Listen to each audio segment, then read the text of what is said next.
Yes, good afternoon, Jimmy. Good afternoon. Thank you. Over to you, Alex. Okay, let me share my screen.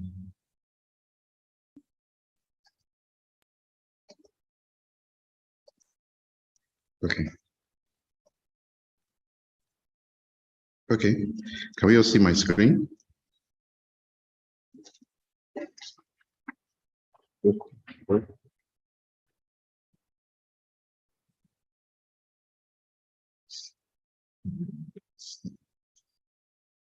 Okay. All right. So what we'll try and do over the next 2 hours is quickly cover or run through. Economics has 7 topics across 2 study sessions. What I'll do is I'll try and first of all start with, I think, exchange rates, because I think a lot of people always worry about that, because some of the questions there are calculation and require a bit of work, and then we'll come back and run through topics in demand and supply analysis and get into the economics parts. Is that fine? Okay. So very quickly,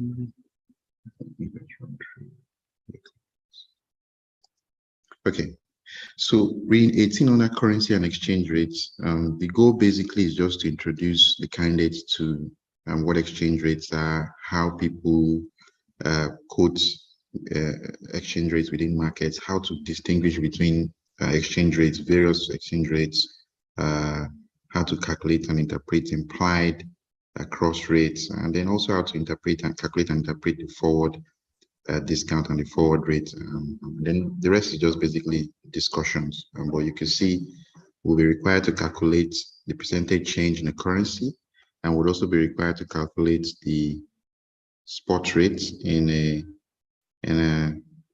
the spot rate in the currency, how to calculate the cross rate rather, and then between forward quotes and then forward discount and forward premium, and then calculate and interpret that the forward rate is consistent with the spot rate and interest rate. The first things first is to understand what's an exchange rate. Exchange rate basically is just the price of one currency expressed in terms of another currency. And that's just the basic meaning, basically. In the curriculum, there's always a popular distinction, or rather a way to understand quotations with exchange rates. That is what was referred to as base currency and what was referred to as a price currency. Because usually when you talk about exchange rate, you often refer to 2 currencies, but although from the perspective of one currency. Now, one currency is there. The currency that often is referred to as with one unit, that's what you call the base currency. For example, if you were in Nigeria and you said you wanted to buy $1, what's the exchange rate? They will tell you, oh, $1 costs, officially that costs around 430. And the parallel market, it may be a different rate, I think 600 or so. But what you often hear is a code that says $1 costs this. That one unit, that one that is represented as 1 is referred to as the base currency, and the currency to which is expressed in is the price currency. Always important to note that distinction. And in quotations, it's always, although the conventions may differ, but oftentimes for the exams, you should always note this quotation. It's always the price to the base currency. So in other words, for example, in the Nigerian example, NGN USD is 430. That means $1 is 430 naira. Or, and as I put it explicitly, $1 is 430. So what that means is dollar being the base currency, because it's the unit represented by 1, is the currency that has 1 unit, and price currency, which is the currency that is expressed in terms of the base currency. So $1 is equals to 430 naira. Now, anytime you see these quotations, it's important to note that if the number declines, in other words, if it goes from 430 to 425, what that means is that the naira has appreciated. That's the price currency. There's been an appreciation in the price currency. Now, the number goes higher from, say, 400 to 500. That's a depreciation in the price currency. However, in the reverse, what it also means is that if the number is going higher, that means the base currency is appreciating. And if it's going lower, it means the base currency is depreciating. So usually a lot of people, there's a mix-up, and we'll see why. So if you say Naira has gone from 430 to 450, you would say, oh, Naira has depreciated against the US dollar. And if you say the rate comes down, you say, well, Naira has appreciated against the US dollar. And conversely, vice versa, what that means is that if it's going higher, the base currency appreciation as dollar is appreciating against the Naira, because it's a zero-sum game. If one currency is appreciating, then it must mean that the other currency in that relationship is depreciating. So, for example, if you had a quote that said Naira went from 430 to 300, would that be an appreciation in the dollar or a depreciation in the Naira? Or what would it be? Just any comments or any?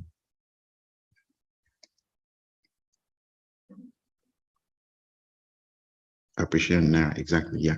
So, and then I will get to something later on when we look at returns. The next distinction the curriculum wants you to know is the distinction between nominal exchange rates and real exchange rates, and the linkage between the real exchange rate and your purchasing power. Your nominal exchange rate is the code that we said earlier. We said $1 is 430 Naira. That's a nominal exchange rate. In other words, exchange rates without adjustments for inflation. In economics, everything that is real is referred to as when you made adjustment for price changes. So the way to calculate the real exchange rate is your nominal exchange rate. Now I put D and F there. That's domestic foreign. Just to ensure that we are referring to one domestic currency. Domestic currency expressed as in terms of the foreign currency is multiplied by the CPI of the foreign currency by the CPI of the domestic currency. Now, in practice, what that entails is that you see 1 plus CPI and 1 plus this, but what they've just shortened to in the curriculum is look, rather in economics, rather if you take a differential, that's the first derivative, then the change in the real exchange rate is often expressed as the change in the nominal exchange rate plus foreign inflation minus domestic inflation. So this is the more interesting formula that the curriculum would like you to know. That's just because doing the other one is a bit too complex, and because of mathematics, we know we can simplify it. So typically what they will tell you is that, okay, you're a Nigerian inflation in Nigeria is maybe say 10%. Inflation in the US is maybe say 2%, and then the change in the exchange rate between Naira and dollar is 5%. What's the change in the real exchange rate? If you're given that kind of a question to solve, then what you just need to do is, what's the percentage change in real exchange rate? You add the foreign inflation rate, you subtract the domestic inflation rate, and that gives you what the real exchange change in the change in the real exchange rate is. Now, there's an inverse relationship between the change in the real exchange rate and the purchasing power, in the sense that if the change in the real exchange rate, the number you obtain is positive, then it means that there's been a decline in the purchasing power of that currency relative to international one. And if it's negative, it means that there's been an increase in the relative purchasing power of that currency vis-a-vis another. The important thing I think to take from here is be able to calculate it. In other words, if you face a scenario whereby they've described a scenario whereby they told you somebody is living somewhere, let's say in some country, and the inflation rate is this, and he's trying to invest in another currency, and the inflation rate there is that, and the spot exchange rate has changed by 5%, is expected to change by say something percent, fall up or rise by 5%. What is the change in real exchange rate? You can calculate that. And then they may ask you for comments about what has happened to the purchasing power. You should be able to know that it's an inverse relationship that you have there.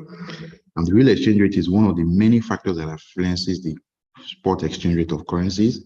It is unobservable in the short run and is often seen to be a poor predictor of FX movements in the short run. Although over time, most people say currencies tend to gravitate towards the level implied by their purchasing power parity or the real exchange rate levels. And whenever this is done for a basket of currencies that a country trades with, that's what you refer to as the real effective exchange rate. We'll do some examples, but let me just run through. Then you also have the difference between spot and forward exchange rates. A spot exchange rate is the exchange rate available for immediate delivery or T+2, or for Canadian dollars is T+1. But generally, anything that is any exchange rate transaction between two parties, whereby the actual execution of the contract takes place anytime between today and T+2, is referred to as a spot exchange rate. For time periods longer than that, then you're in the realm of forward contracts sometime in the future. Just important to remember those conventions. Also, you have direct and indirect quotations. Because when we refer to exchange rates, to each person is different. To a Nigerian, if you say, what's the US dollar exchange rate? The direct quotation is, $1 is 430 naira. In which case, what happens is that you set the price currency. Remember our price-based relationship? The price currency becomes the domestic currency, whilst the base currency becomes the foreign currency. That's a direct quotation. If you have that that's what is directed as a direct quote to a Nigerian investor. But to an American investor, this is not going to be what he's looking at, because from his perspective, his own price currency is not in naira. His own domestic currency is not in naira. His own domestic currency may be dollars, euros, or pounds, depending on where it's from. And so that changes. So it will change. But to a Nigerian investor, the indirect quote is just basically take the reciprocal of the direct quote. That's 1 divided by whatever the direct quote is. That's your indirect quotation. Let me just pause here. Let's take some questions. Let me see.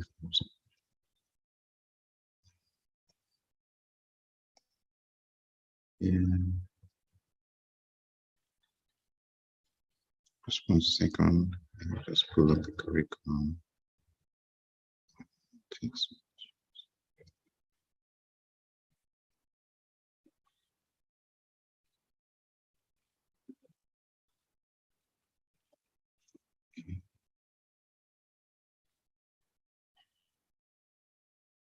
Okay.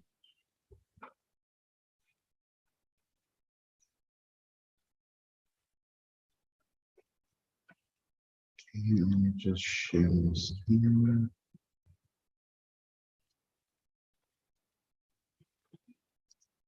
Okay, can we all see my screen? Yes. Okay.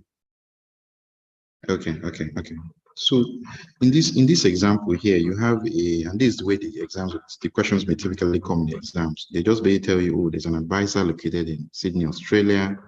She's meeting with a local client to diversify her current bond portfolio by adding investments denominated in foreign exchange, which is the Hong Kong dollar, HKD.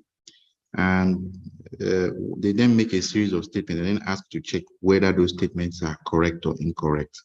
So in the first statement here, they ask, all else equal, an increase in the nominal AUD HKD rate will lead to an increase in the value. Okay, John raised his hand. Hope no problem, John. Okay. Oh, it's not legible. Okay. Okay. Is this clear? Is this clear? It's basically the curriculum exams. Okay. So all else equal, what they said is the exchange rate, all else equal. So the person lives in Australia. The client lives in Australia, but she has a bond portfolio that is denominated in Hong Kong dollars. And she frequently travels to Hong Kong. So a lot of her annual expenses are in dollars. And so she's worried about exchange rates and the investment return, and wants to maintain her purchasing power parity, both domestically and for her in terms of foreign trips. So the investment advisor then talks her through something. So say first, all else equal, an increase in the nominal Australian dollar, Hong Kong dollar exchange rate will lead to an increase in the AUD denominated value of the foreign investment. So what does this mean? What they're saying is, in this case, the price currency is the Australian dollar and the HKD is the base currency. And so what they're saying is that assuming this exchange rate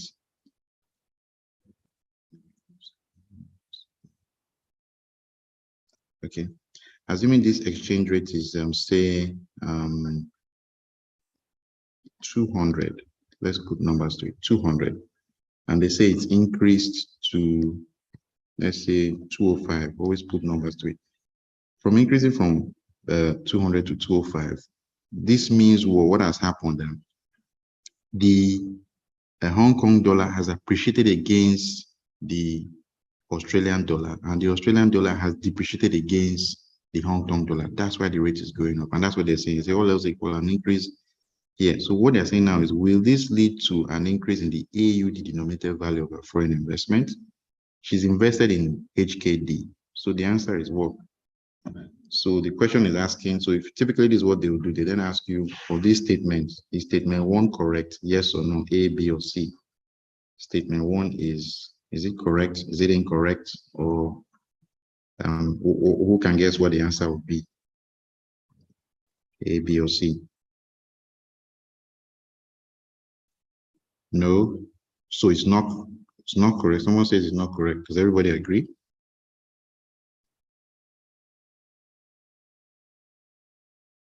So the question we're trying to answer is, she has invested in, it's like you're in Nigeria, you've invested in dollar euro bonds, right? And the exchange rate has moved from 200 to 205. Does the Naira value of your investment, has it increased? Yes or no, based on that? I think, okay, Augustine has an answer. The answer is A, yes. The thing is correct, because in Naira terms, the Naira value of your investment has increased. You invested in US dollars and the Naira has depreciated. So what that means that if you're reporting the value of your currency, if your portfolio in Naira, you would see a bigger value. So the answer is correct. The statement is correct, A. And it's correct because, yes, it's correct. And the easiest way to do is always to put some numbers around it. Let's say you had $1 million. Let's say you bought a portfolio of $1 million in bonds. Let's say she bought a portfolio of $1 million in HKD when the exchange rate was 200. Now, the exchange rate is now 205. It means the value of the portfolio in Australian dollars is now 205 million. So the portfolio is bigger in HKD terms, so in AUD terms, so she's correct. So it says all else equal, an increase in the nominal AUD value, the exchange rate, means that your relative purchasing power will increase based on paying for your trip with income from your HKD denominated bonds. So this one is a bit tricky. What they're saying is that, remember we remember the formula for our relative exchange rate, and I said relative exchange rate is inversely related to your purchasing power. So there's an inverse relationship. If this is rising, this is falling. And so what they're saying now is your relative exchange rate is given by the change in your spot rate, the percentage change in your spot rate, your nominal exchange rate, plus the foreign CPI minus the domestic CPI. So what they're saying here is that your exchange rate has increased, so this has gone up. They say all else equal, so holding these other two constant. As a purchasing power increased based on paying for her trip with income from her HKD denominated bonds. Now this is a tricky question because usually anytime CFA puts something there, don't always think that they don't think of it. Don't always think that it's not something that you should consider.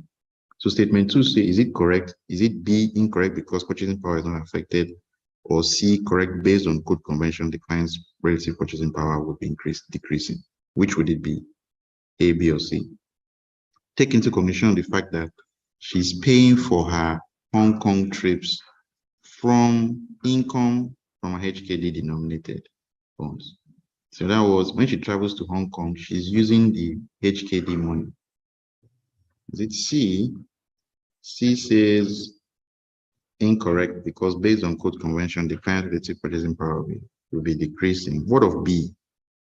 Remember, like I said, CFA has put a trick there. Once they put something there, don't always think that clearly is incorrect. You get right? It's incorrect because we already know that all else constant, they've said that your exchange rate has increased, so this has increased, the other two are constant. That means your real exchange rate has increased. If your exchange rate has increased, it means that your relative purchasing power has decreased. So it's incorrect. But is it incorrect because of the code conventions, or is it incorrect because of it doesn't appear in this case? Remember, they said that she's paying for a trip with income. She's traveling to Hong Kong. If she's in Hong Kong, there's no exchange rate risk because she's using Hong Kong dollars to pay for her expenses in Hong Kong. So there's no real relative purchasing power doesn't really appear here. So always watch out. Anytime they put something that you see that you're wondering why they put it there, Yeah, it's always a trick question. So you always try and take it. Don't think that it's something that is just irrelevant. It's something that they wanted to use to make you think of in answering the question. The third question says, all else equal, an increase in the Australian inflation rate will lead to an increase in the real exchange rate. A higher exchange rate means that relative purchasing power of an AUD income is higher. Now, is this correct? We know what real exchange rate is. Real exchange rate, let me write it again, is the percentage change in your nominal exchange rate plus your foreign inflation rate minus your domestic CPI rate. So we know that this is somebody that's based in Australia. The Australian rate has increased. So the Australian rate has increased. Will it lead to a holding this other two constant? Will it lead to an increase in the real exchange rate? The answer is no.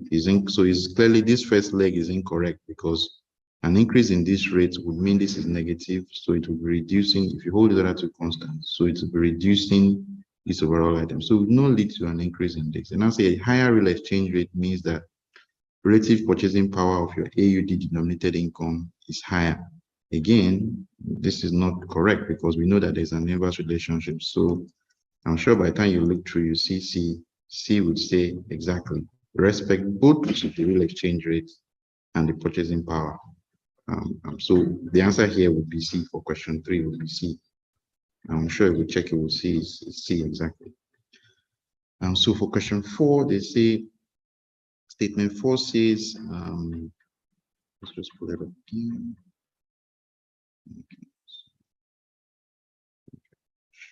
Okay. Statement 4 says, yeah. Statement 4 says, all else equal, an increase in the nominal exchange rate will decrease the real exchange rate, and a decrease in the nominal exchange rate will decrease the real exchange rate and increase the relative purchasing power. So all else equal, your nominal exchange rate rises, right? That's what this statement is saying. This rises. You've held this one and this one, this falls rather, this decreases. So you've held this and this constant. So what happens to your real exchange rate? Does it go up? It should come down, right? Yeah, it will come down.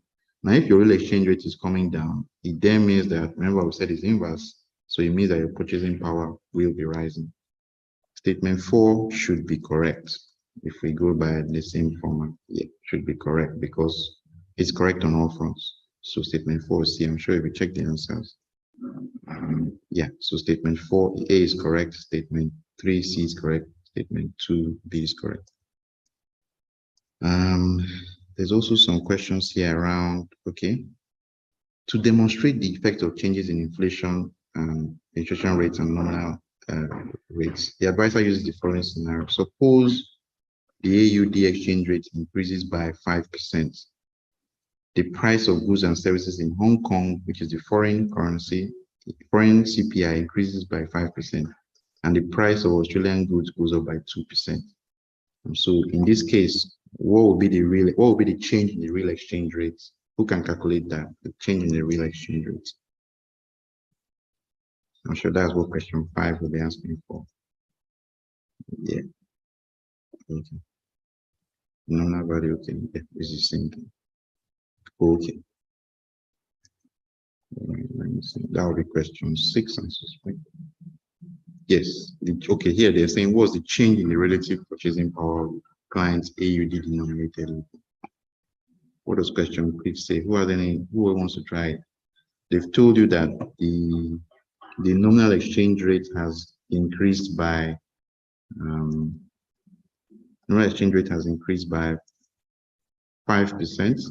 The foreign inflation has gone up by 5%, and the domestic inflation is up by 2%. Using the formula, what would your real exchange rate be first? What would your real exchange rate be if you were to use the formula? Your real exchange rate is given by your nominal exchange rate, the change in your nominal exchange rate, percentage change, plus your foreign CPI minus your domestic CPI change. So we know this is 5%. We know this is also 5%, and this is 2%.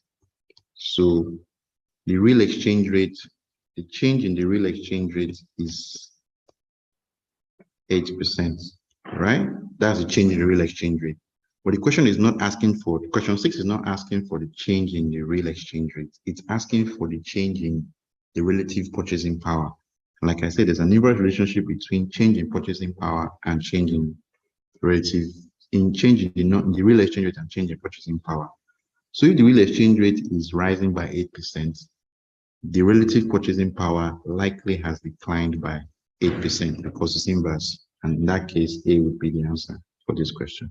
If they had asked you for the real exchange rate, the answer would have been B. And of course, you can see they put both answers there just to try and confuse you. This question here says, based on the advisor scenario, and assuming the HK value of bonds remains unchanged, the nominal value of the client portfolio would have done what? So what they said here basically is that the exchange rate, the nominal exchange rate increased by 5%. The nominal exchange rate increased by 5%. So the nominal exchange rate between HKD, let's say that exchange rate was 100 and is now 105. What they mean is that it's gone up by 5%. So it's gone up by 5%. It then means that what has happened to is that, let's say the client had $1 million in HK, 1 million Hong Kong dollars. That cost her 100 million. That's 100 million Australian dollars. Now the exchange rate has gone up to 105. She now has 105 million Australian dollars. So our portfolio has increased by approximately 5%. So I suspect B will be the answer. Just run through. So I don't know if anybody has any questions, but we'll run through and stop sharing and go back to me.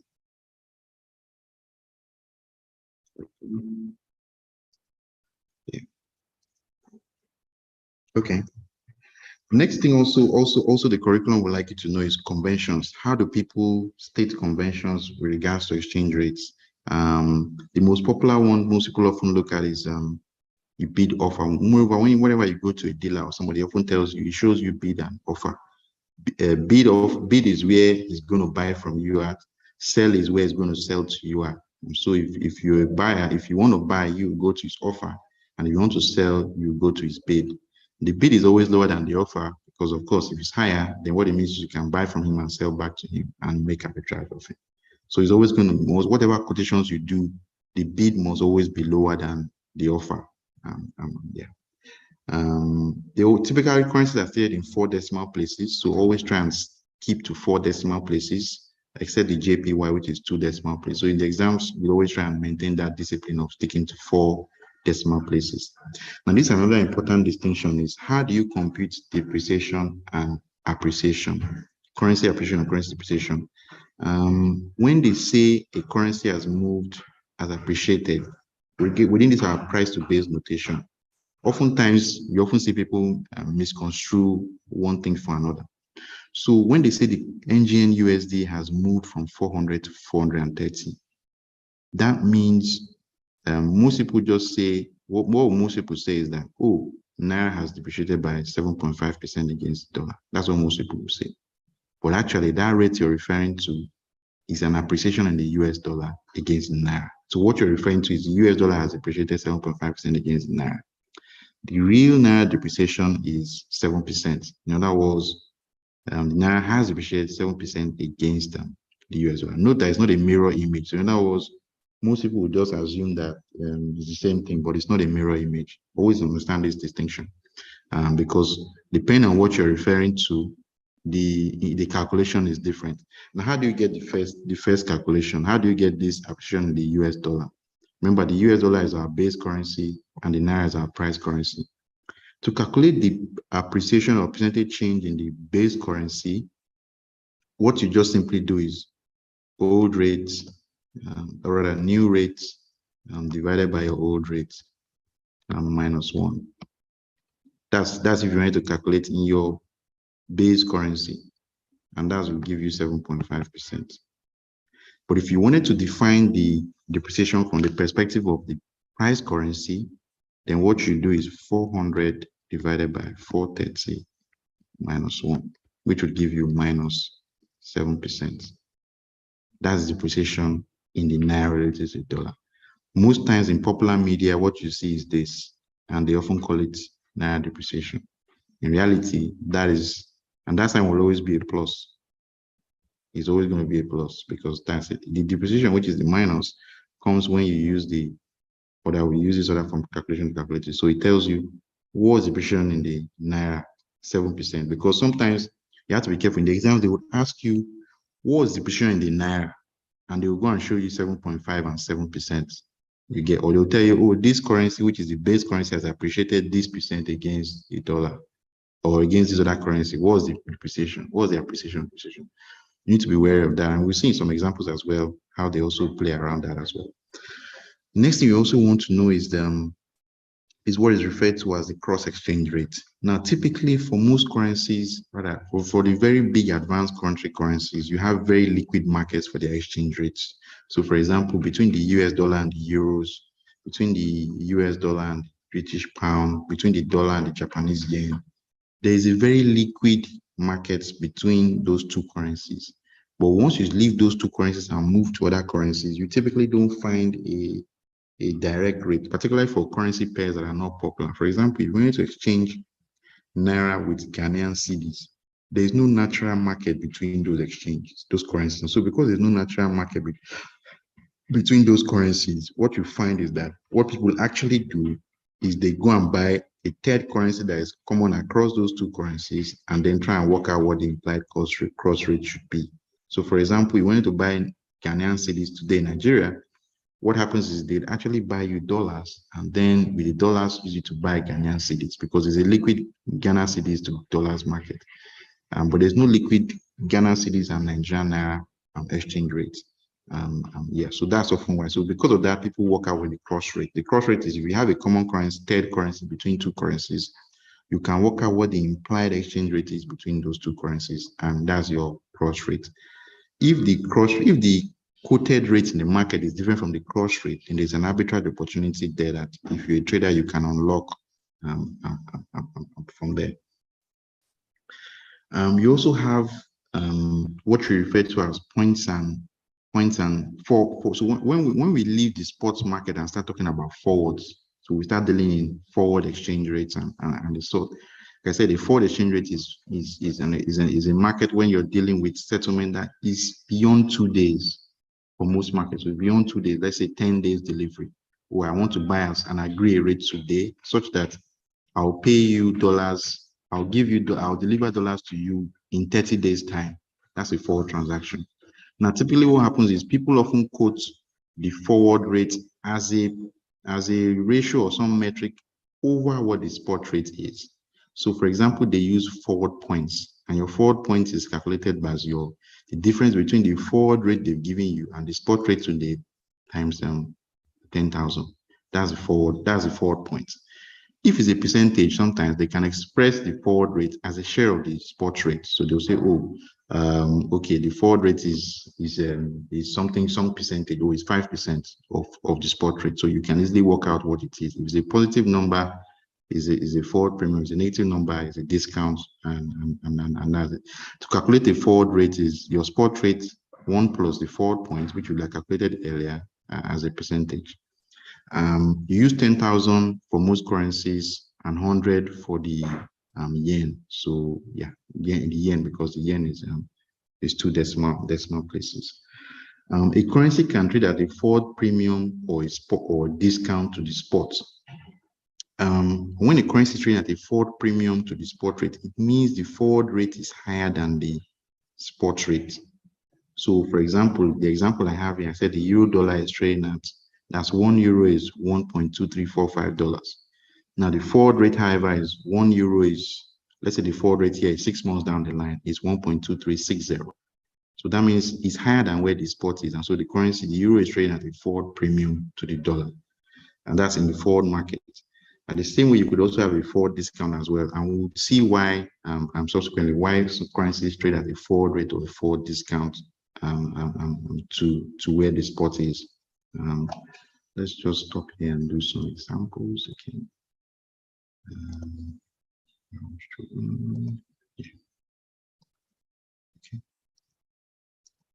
Okay.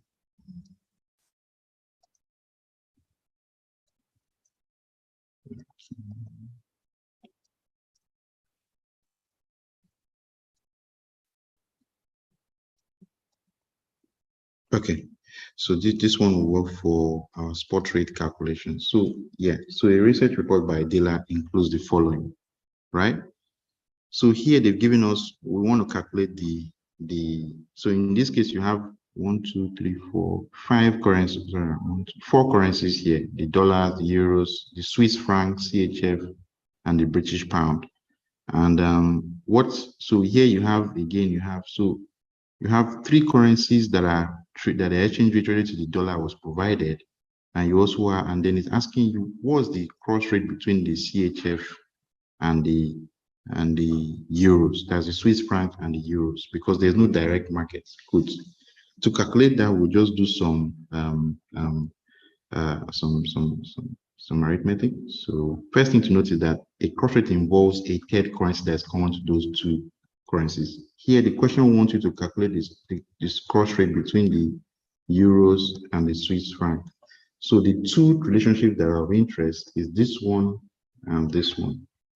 And so we'll just do something very simple. USD euros to euros, and CHF USD. Now, from this, you can see that we can easily knock off the US dollar because it's common to both currencies. So what we'll do is we'll multiply the spot rate here with the spot rate here directly. We multiply that. So we're going to answer this cross rate question, is just basically 0.99 times 1.1701. So who has the answer to that?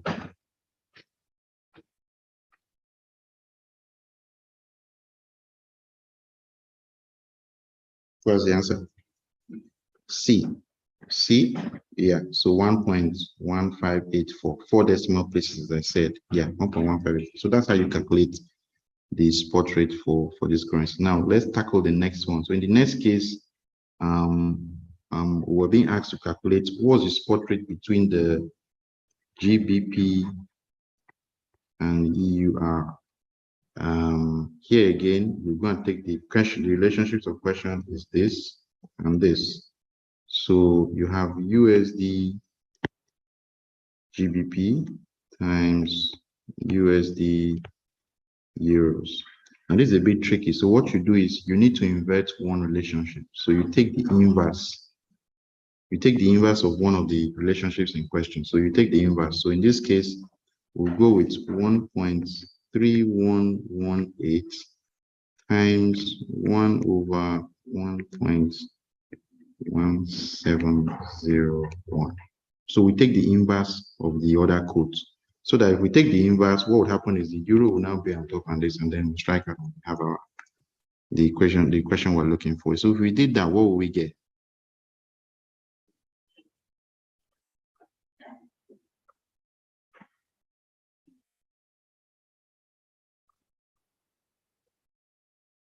P. I see there's a lot of conflict here. So B. So everyone is on B. Okay. So B. So let's work it out. 1.1318 times 1.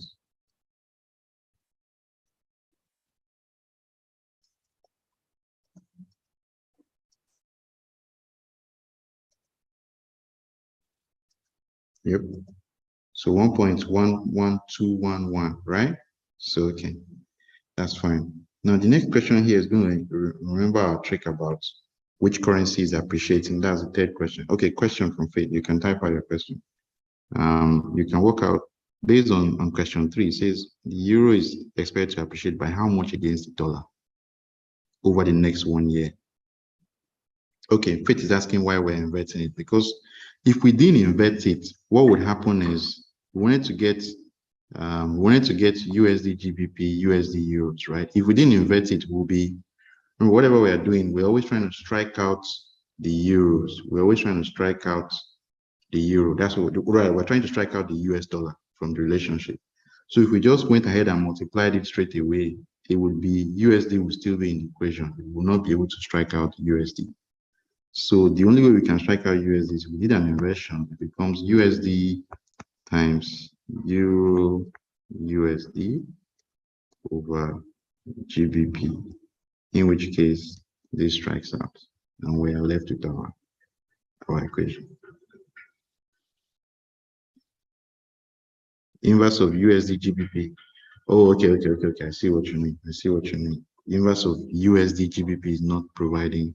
Yes. So, sorry about that. I think it's supposed to be. GBP needs to be the numerator. Okay, I see what you mean.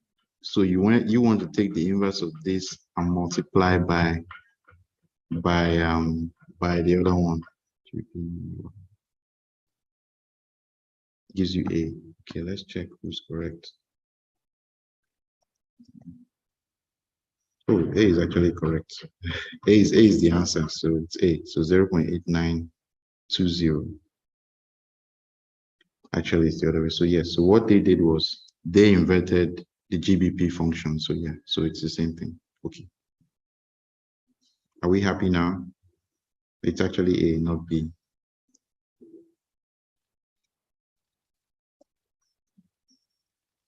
So because GBP euros is the relationship in question, what you're doing is USD US. So you're inverting the GBP exchange rate so that you have GBP euros at the end of the day. Good thing Faith picked that up.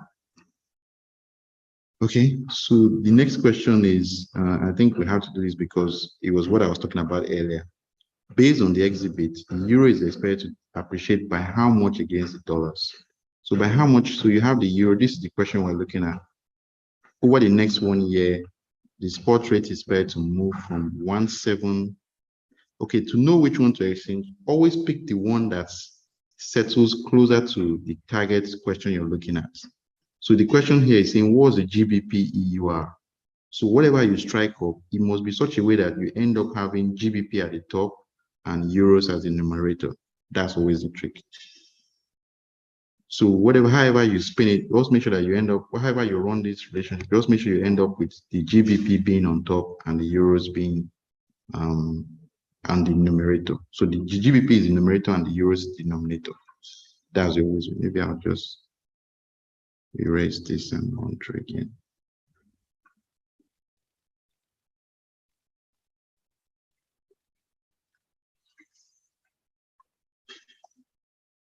Okay. So the question is GBP EUR. So we are going to deal with these two relationships, right? So we want to end up in such a way that GBP is the numerator, USD GBP and USD. So we have USD euros. So we want to end up in such a way that the numerator is GBP and the denominator is euros. So which of these two we invert? We would obviously invert this. We take the inverse of this. So we take the inverse of this, it becomes GBP USD times USD GBP. So if we did that, this strikes off and we end up having exactly the same thing as we have here. So that's how you figure out which one to invert. It must always give you, when you run the relation, it must always give you looking at what the question is asking for. So if we did that, so we know that we have to invert this one and multiply by that, not what we did earlier. So question 3, let's try and run quickly. So it says the euro is expected to appreciate by how much against the dollar? The question we're looking at is here. So it says the euro will go from 1701 to 1619. So what's happening is that this number is what? Is it rising or falling? Rising or falling? Number is falling, right? Let's use first measures to answer it. So if they're asking you for the euro question, the euro question, that means it will fall to, remember what I said, if you're calculating for the base currency, the notation is just simply take the new number 1.1619 over the old number 1.170 minus 1, which would give us what? If we did that, the answer we would get is what? Yeah, euro is depreciating. Thank you, smart. So euro is depreciating. We'll get 0.7, right? They've given us, they played the trick on us. We don't know which is it. But clearly that number is coming down. So if that number is coming down, it means euro is depreciating. But the reason I appreciate here, so that why? They pretty much told you what the answer would be. Okay. Well, they've not told you, but you can see it's depreciating. So what the reason why they didn't use depreciate, because they told you depreciate, everyone will just figure out immediately that the answer is 8. So they've written appreciate, but when you calculate it, the answer will be minus 0.7. Exactly. So that's a euro depreciation. It also means that conversely, the dollar is appreciating by 0.7% against the euros on the flip side as well. And that's what the next question would see. So by the time you do the next question, they say the US dollar is about to appreciate by how much against the British pound. So if you look at this quote here, it's going to go from here to here. Clearly, in this case, what's happening?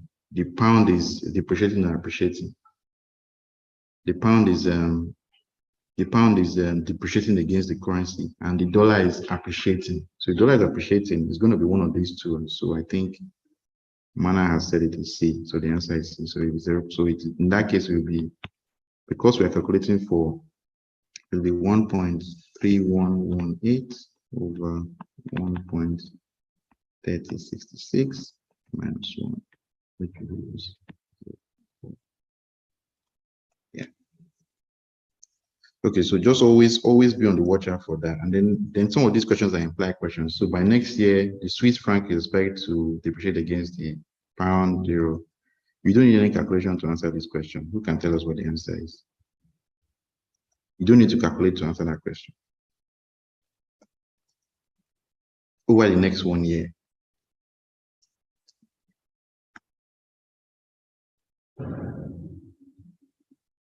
Over the next 1 year, you can see that first things first, the GBP and the euros are depreciating against the dollar. They're both going to, so the dollar is going to appreciate against both currencies. However, you can see the Swiss franc is going to what? It's going to appreciate against the dollar. So you can easily tell that straight away, the Swiss franc is going to beat everybody. So it's going to appreciate against all three currencies. So the answer for this is C. Based on this exhibit, okay, I think this one is just implied. We'll just move back to our book to try and catch up with time. Okay. Hope we're all okay with those calculations. So the next thing then is after we've gotten conversant with this, is to get to forward rate, spot rate, and spot and interest rate. What's the relationship between the forward, spot rate, and interest rate? And the way to always think of it is think of it as what I would always say, think of it as a foreign investor, as you're a foreign investor in Nigeria. It's always so. Interest rate in your currency is why would a foreign investor want to come to Nigeria? He would want to come to Nigeria if his interest rate in his domestic currency is lower and he expects the naira to be stable. Again, this is just a theoretical construct. So you expect the currency to be stable. And let's say your home currency, the interest rate is 3%, and in naira, the interest rate is 14%. And you expect the relationship between those two currencies to be stable. Maybe small depreciation, maybe 1 or 2% depreciation, and between those two currencies. So if that's a scenario, you would want to come to Nigeria if and only if the differential between the foreign currency and the domestic currency is such that you earn more. If you're an American, you earn more by going abroad.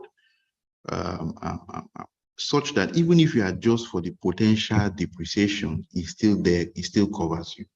And that's essentially the interest rate parity condition. It's such that investors would invest in the foreign currency if the returns from investing in that currency in a fixed income instrument, let's say a treasury bill, is such that the interest rate differential to their own currency is positive, and it also covers potential depreciation, potential currency depreciation. Now, where that's not the case, there's going to be an arbitrage. I see someone is asking. There's going to be an small.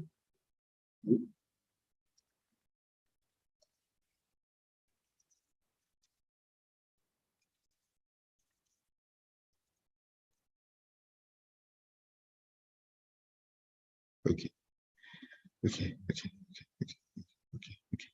Okay. So generally, the country with the currency with the higher interest rate will trade at a discount, while that with the lower interest rate will trade at a premium in the forward market. And so what it basically says is that for currencies that are high interest rate currencies, it's expected that their currencies will depreciate over time. And that's fundamentally linked to the PVP, because from an inflation perspective, your interest rate will be high only if your inflation rate is high. And so it will be expected that your currency depreciates over time. And the general rule is that the currency with a high interest rate will always trade at a forward discount, while the currency with lower interest rate will trade at a forward premium. Now, how do you calculate the forward rate? The forward rate, the key formulas. So I think what I was just trying to describe was, if you're a foreign investor, this is your domestic market, right? This is interest rate in your domestic market. You must set it in a manner that if I go abroad, I convert my exchange rate to the foreign currency, the interest rate I earn there must be such that I'm still able to cover my own. Now, rearranging this gives you your forward quote, spot rate times differential between those two. And then, of course, that results to this simple equation. So whenever this number is positive, whenever this forward premium is a positive number, it means that the foreign currency has a higher interest rate than the domestic currency. Whenever it's a discount, it means the foreign currency is lower interest rate than domestic currency. Is the forward rate a good predictor of future spot rates? People say it should be. That's based on theory, but in reality, it's not always so. What people realize is that countries with higher interest rates somehow tend to attract more dollars, and so their currency are able. So that's what fuels the whole carry trade. If you think that in the future nothing is going to happen to the currency with a higher exchange rate, then you can go and invest there and reap a gain, which is the carry trade profits. So this is, don't worry, this is level 2. So, but the derivative is just made to say that you have to adjust your interest rates by time, which is what the first formula tries to do. We also have something called exchange rate regimes. Exchange rate regimes. So exchange rate regimes basically just looks at different countries have different policies around their exchange rates. So for example, in Nigeria, Nigeria uses what they call a managed float exchange rate system, which is a case whereby, or maybe I'll just describe it as there are two extremes to exchange rate systems. Exchange rate regimes refer to how the countries manage their currency exchange rates. The ideal currency regime would be one that has 3 critical conditions. One condition is such that the exchange rate is fixed, credibly fixed.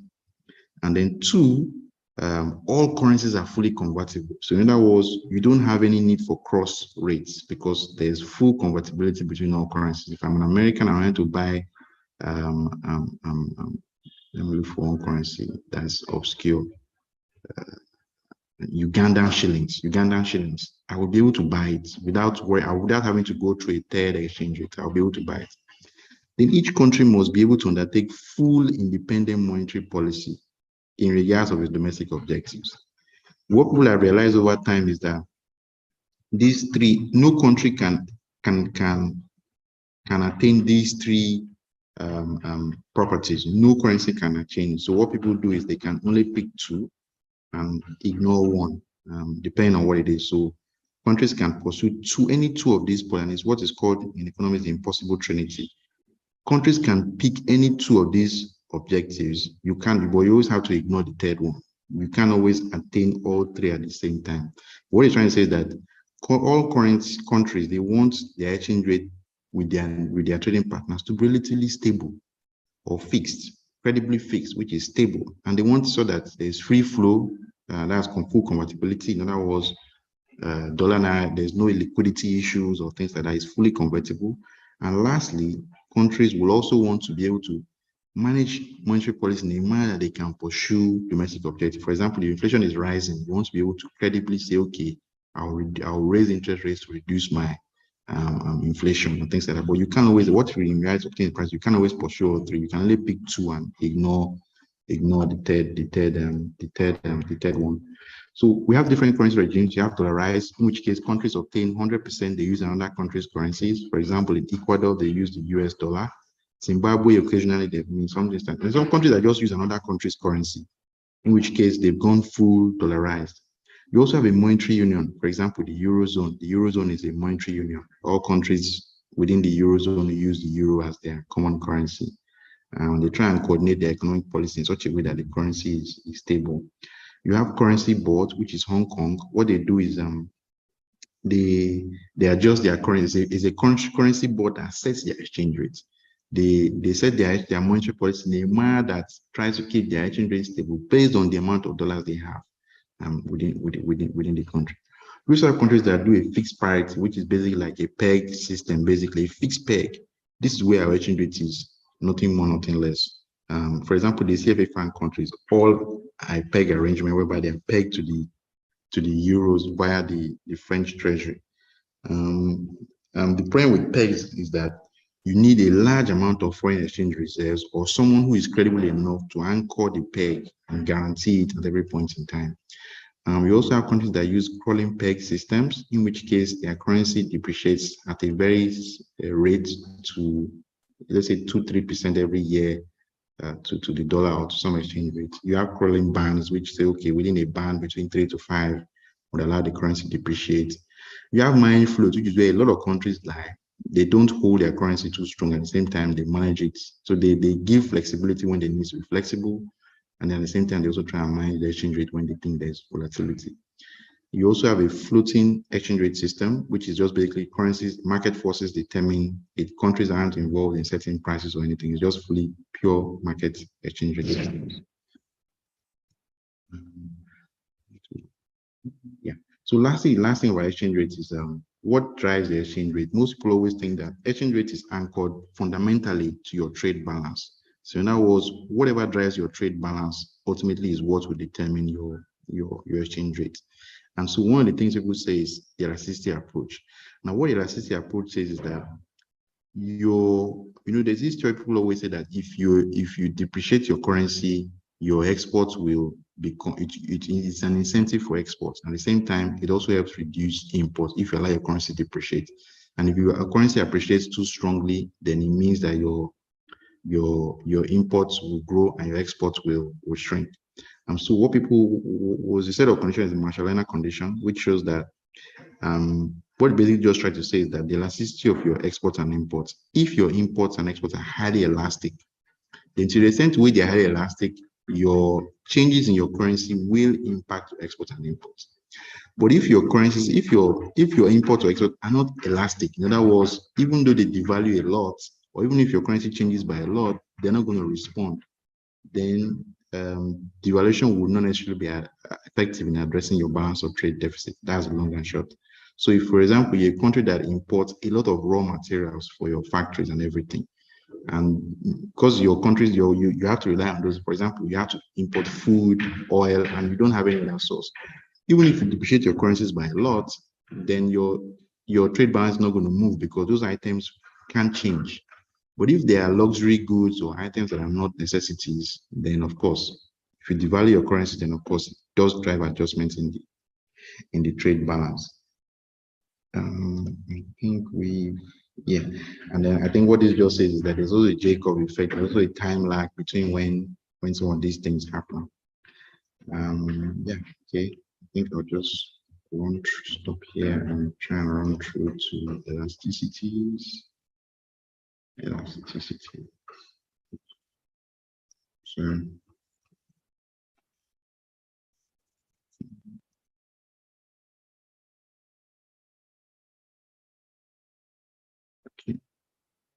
okay. So I haven't got through that. Yeah, we'll just do topics in demand and supply. So this is always a very interesting piece, and what basically looks at is demand and supply. So it's your graduate level, elementary level demand and supply issues in economics. And the most important thing is there are three types of, so basically what deterrent demands is that the higher the price, the lower the elasticity, the lower the quantity demanded of a commodity. Now, what elasticity look at is by how much or how sensitive is demand for a product or service to changes in one, the price of that product, two, the income elasticity of the consumer purchasing that product, and three, the cross price elasticity. So what elasticity of demand tries to look at is relationship across these three variables to quantity demanded of a product. So in other words, if you increase the price of a product, by law of demand, we know that yes, it should be an inverse relationship. But then if you look at the incomes per se, we realize that there's also an income effect also going at work. Sometimes as people's incomes rise, they consume more or less of a particular commodity, which has no relationship to do with price. It's just purely an income dynamic that's at work. And then there's also, because of substitution, you also have, I mean, if you have milk and Milo, and suddenly the price of, rather, you have two competing products, Milo and Bonvita, and for example, the price of Milo rises related to Bonvita, then of course, individuals will adjust their consumption of those goods based on those based on the price changes. So what this just trying to look at is that for own price elasticity, you have a 5-tier rating system. If the own price elasticity is 0, it means that product is perfectly elastic. And what it means, perfectly inelastic, which means that no matter whatever changes you make to the price, the demand is going to remain constant. And examples of these goods are goods that are consumed out of habit, or maybe there's an underlying thing. For example, if you're a diabetes patient and the price of insulin rises, really it's going to be a perfectly inelastic situation because that customer has to take insulin, because if he doesn't take insulin, then of course he's going to die. So those kind of things. Or for example, drugs which are like addictive, like cocaine and so the demand for these goods typically tend to be inelastic. No matter what happens to the price, the demand remains the same, remains unchanged. Then you have goods that are relatively inelastic. In other words, not as if they're permanent, they're not inelastic, but to a degree they're inelastic. And these are most likely commodities or necessity goods, goods that people consume out of, for example, what they say is, I don't know if it's true in Nigeria, cassava, because it's said that to be the poor man's food. Because the poor man's food, even though the price rises, because it's like they don't have a lot of choice within their income brackets, they tend to still consume more of those goods. Then you have unit elasticity, which is a bit of a theoretical construct. A unit increase in the price leads to a unit increase in adjustments in the quantity demanded. And then you have goods that are relatively inelastic. So a small change, very small change in price leads to massive changes in quantity consumed. And then you have probably elastic, which is if you just change the price by a little, the customer doesn't take it anymore. And the examples of typically goods that are commodities, for example, if you're selling commodities within a location and you change the price by a little, and meanwhile there's a subsidy that's available, people just change and just abandon it. So you have that scale. You also have income goods. If it's positive, it's a normal good, which is a good that as their incomes rise, people tend to consume more and more of it.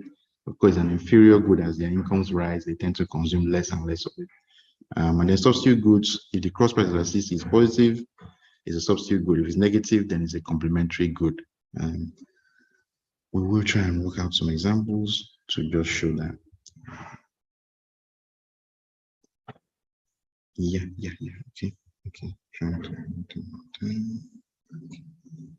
Okay. So you also have let's just do some examples of this. Yeah. Do some examples here. For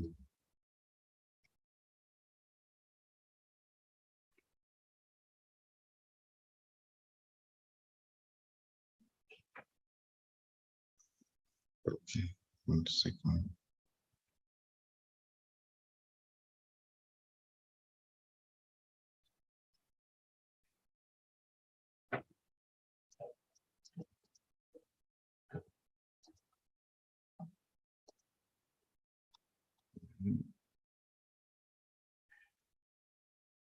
Okay. Okay.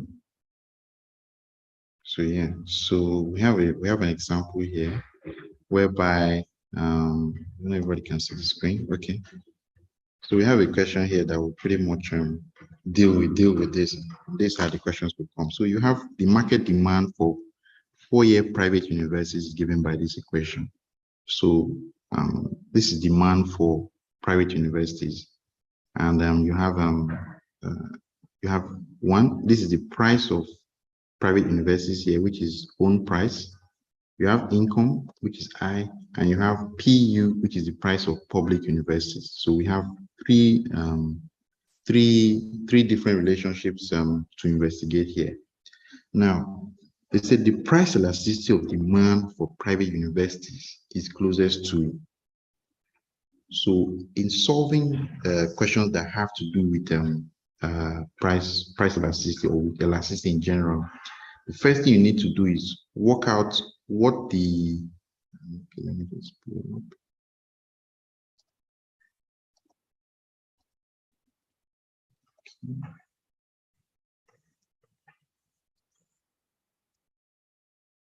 First thing you need to do is always assume other factors are constant, or you have things whereby they will tell you, okay, this is what the price is.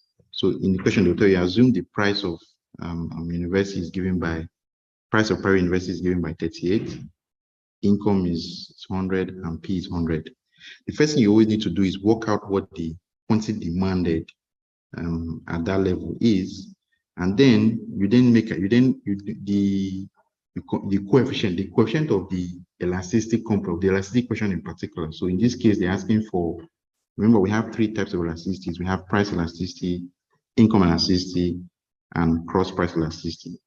So we then take the coefficient of the price elasticity. The coefficient of the price elasticity is the coefficient of the variable of interest. That coefficient is telling you that this is the derivative. This is the elasticity of quantity demanded with respect to price. This coefficient here. Then you then take the price which they've given you in the which they typically have given you in the equation, and then once you work that out, you're able to get what the price elasticity is. So this question, the first thing we'll do is, so the first step we'll do is we'll plug in all these variables in to obtain what the quantity demanded of private universities is, and then we multiply that. Okay, I think I skipped a step when I was teaching.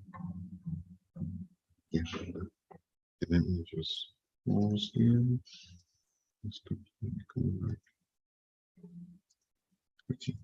Okay.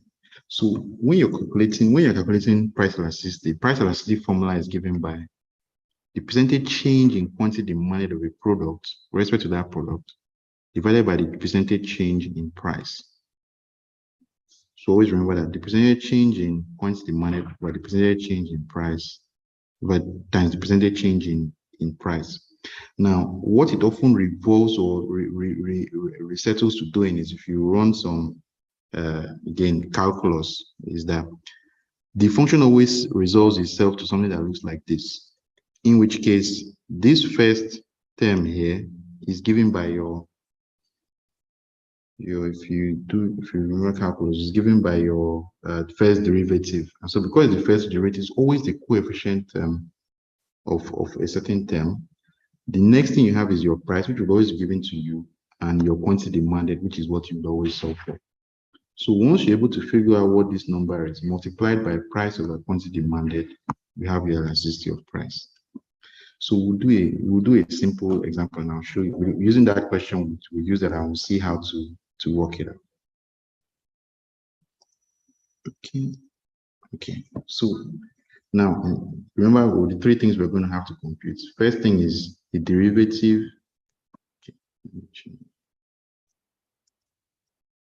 For elasticity you're computing, EP is always going to be the derivative of the percentage change of the demand function over the derivative of the price for private universities multiplied by price and divided by quantity demanded.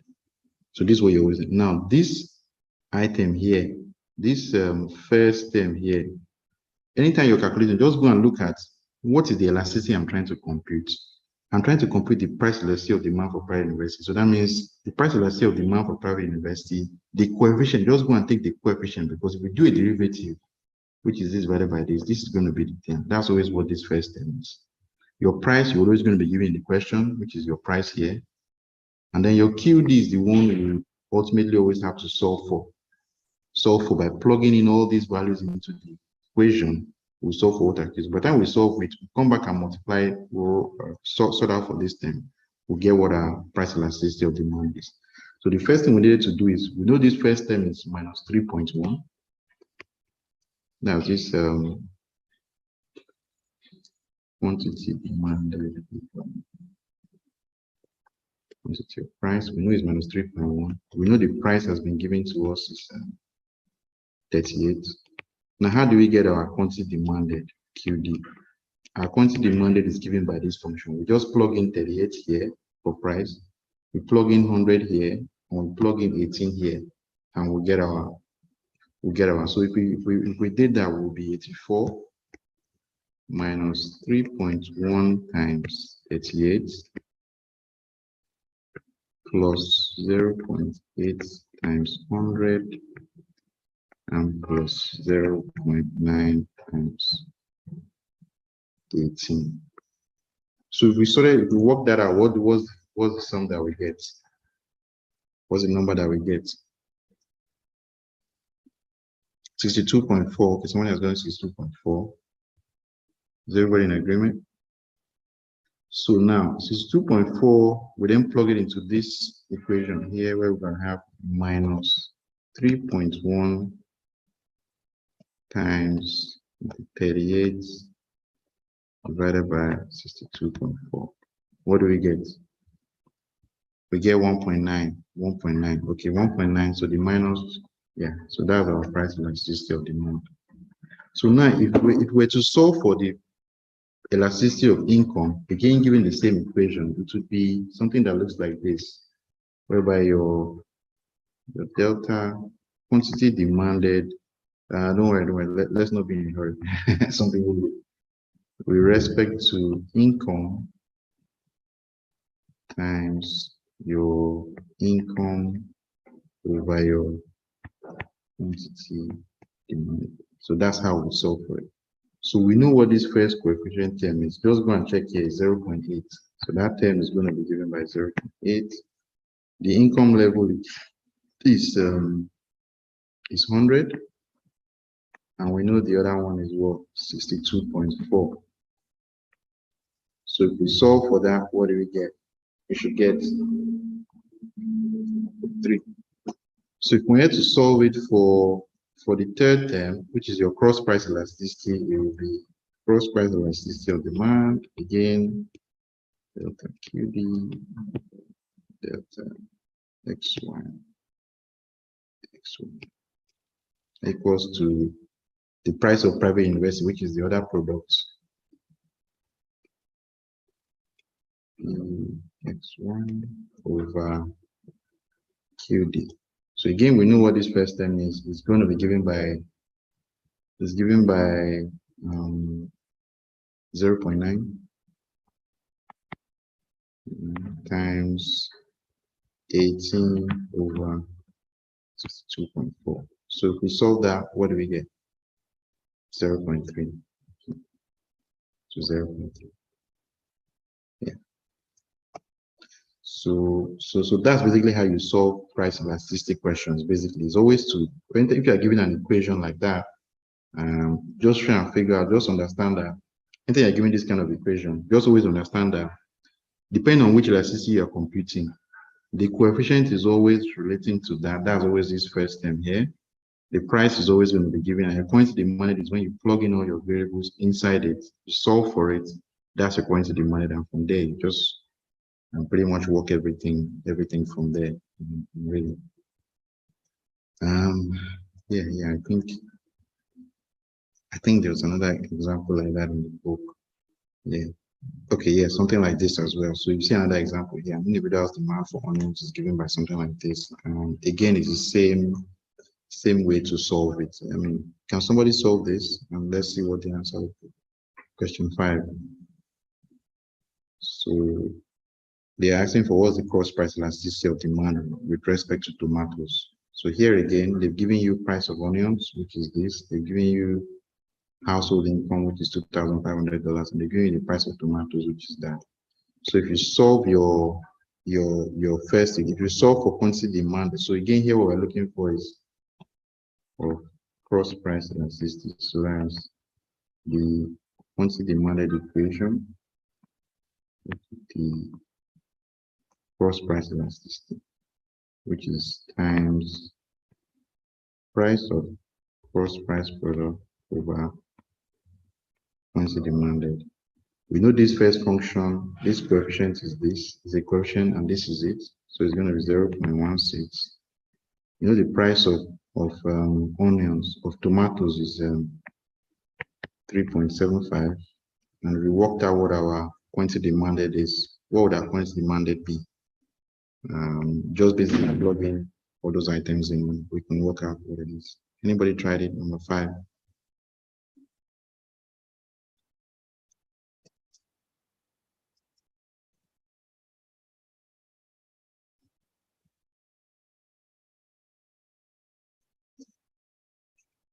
Hello?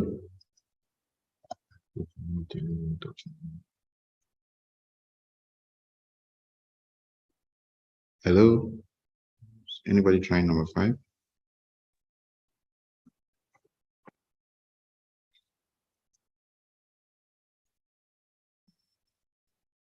Okay.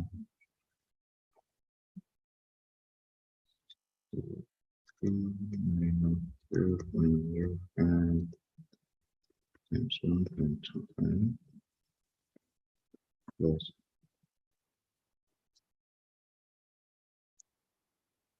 0.009 times $2,500 minus 0.16 times 2.75. Anybody work this out?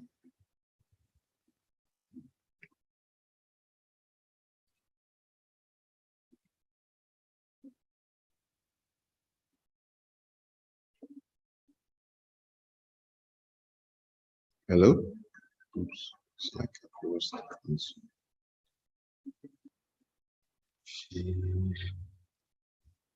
On it, okay.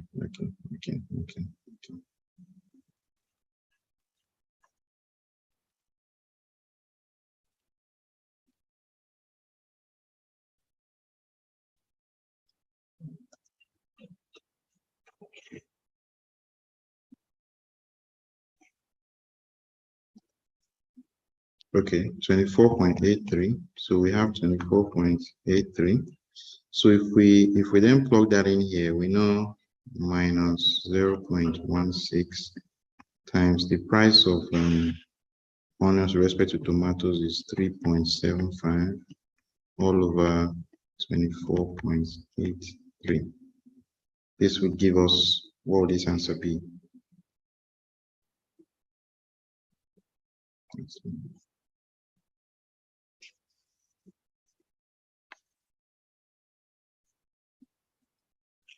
0.024. So yeah, 0.0242.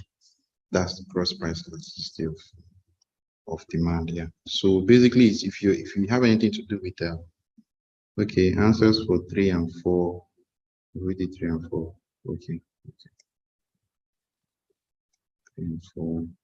Okay. Price elasticity of demand will most likely be greatest if camera. Okay, BB. Okay, I don't know if she's asking that question.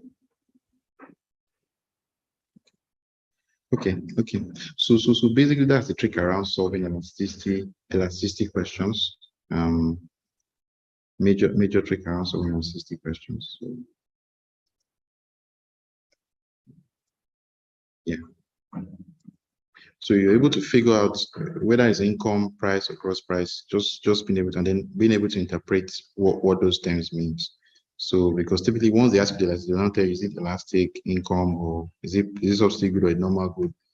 Just try and make sure you have those definitions up and running.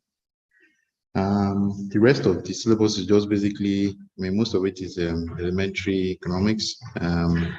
Being able to understand total cost, total fixed cost, total variable cost, and which I'll just try and run through. So your total cost basically is made up of two things: your variable cost, which are costs that vary in line with output, and your fixed costs, which remain constant. Fixed costs are things like rent and salaries of admin people. They are basically fixed regardless of output level. That variable costs are things that move in line with output. And so the summation of the two gives you your total cost. The average cost basically is dividing your total cost by output at each level. So whether it's total cost, variable, or fixed cost, is pretty much the same thing. The average cost curve tends to be U-shaped as well, so pretty much similar. The average total cost is the summation of your average variable cost and average fixed cost. Typically, your average fixed costs tend to be downward sloping at higher levels of output, and the reason is because fixed costs are fixed. The more and more you add of a variable of an input, just means that okay, yeah, you'll get the slides. I'll send you the slides after this. So the more and more you add of a fixed cost, they tend to go down. They don't drop to zero, but they tend to decline over time. The average variable cost tend to be U-shaped because what happens is that as you're adding, due to diminishing returns to scale or a lot of diminishing returns, it will falls, gets to a level, and then starts to rise after that level. Yeah. And then you then have the last relationship is your marginal cost, which is the big change, the percentage change in from adding 1 more unit of output in cost. The change in cost from adding 1 more unit of incremental cost because you decide to produce 1 more unit of output. Typically, your average cost is equal to your average. The average variable cost is equal to your marginal cost at the minimum point of the average variable cost. So companies always try to produce at levels that are the minimum cost of the average variable cost. But at that level, it means if you're producing data like your efficiency level, your efficiency levels, because that's where your marginal cost will undercut your average cost will be at that's where most people like to always set their cost structure, so that is at the level where their marginal cost is. Because if your marginal cost is the same thing as the average variable cost, then that's like the steady state you want your production to be. And so until you get to that level, once you get to that level, most companies always typically want to sort of stay there. But of course, things move around.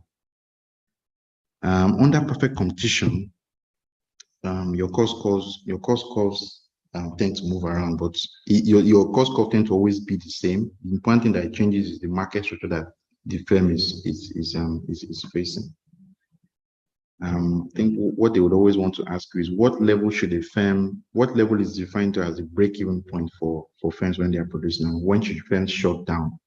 So when as long as your average revenue is better than your average cost, there are two approaches to looking at. Either you can look at it from the average cost approach or the average total revenue and total cost approach.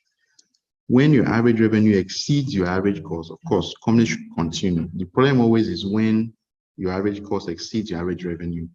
Provided it exceeds your average variable cost, you're fine.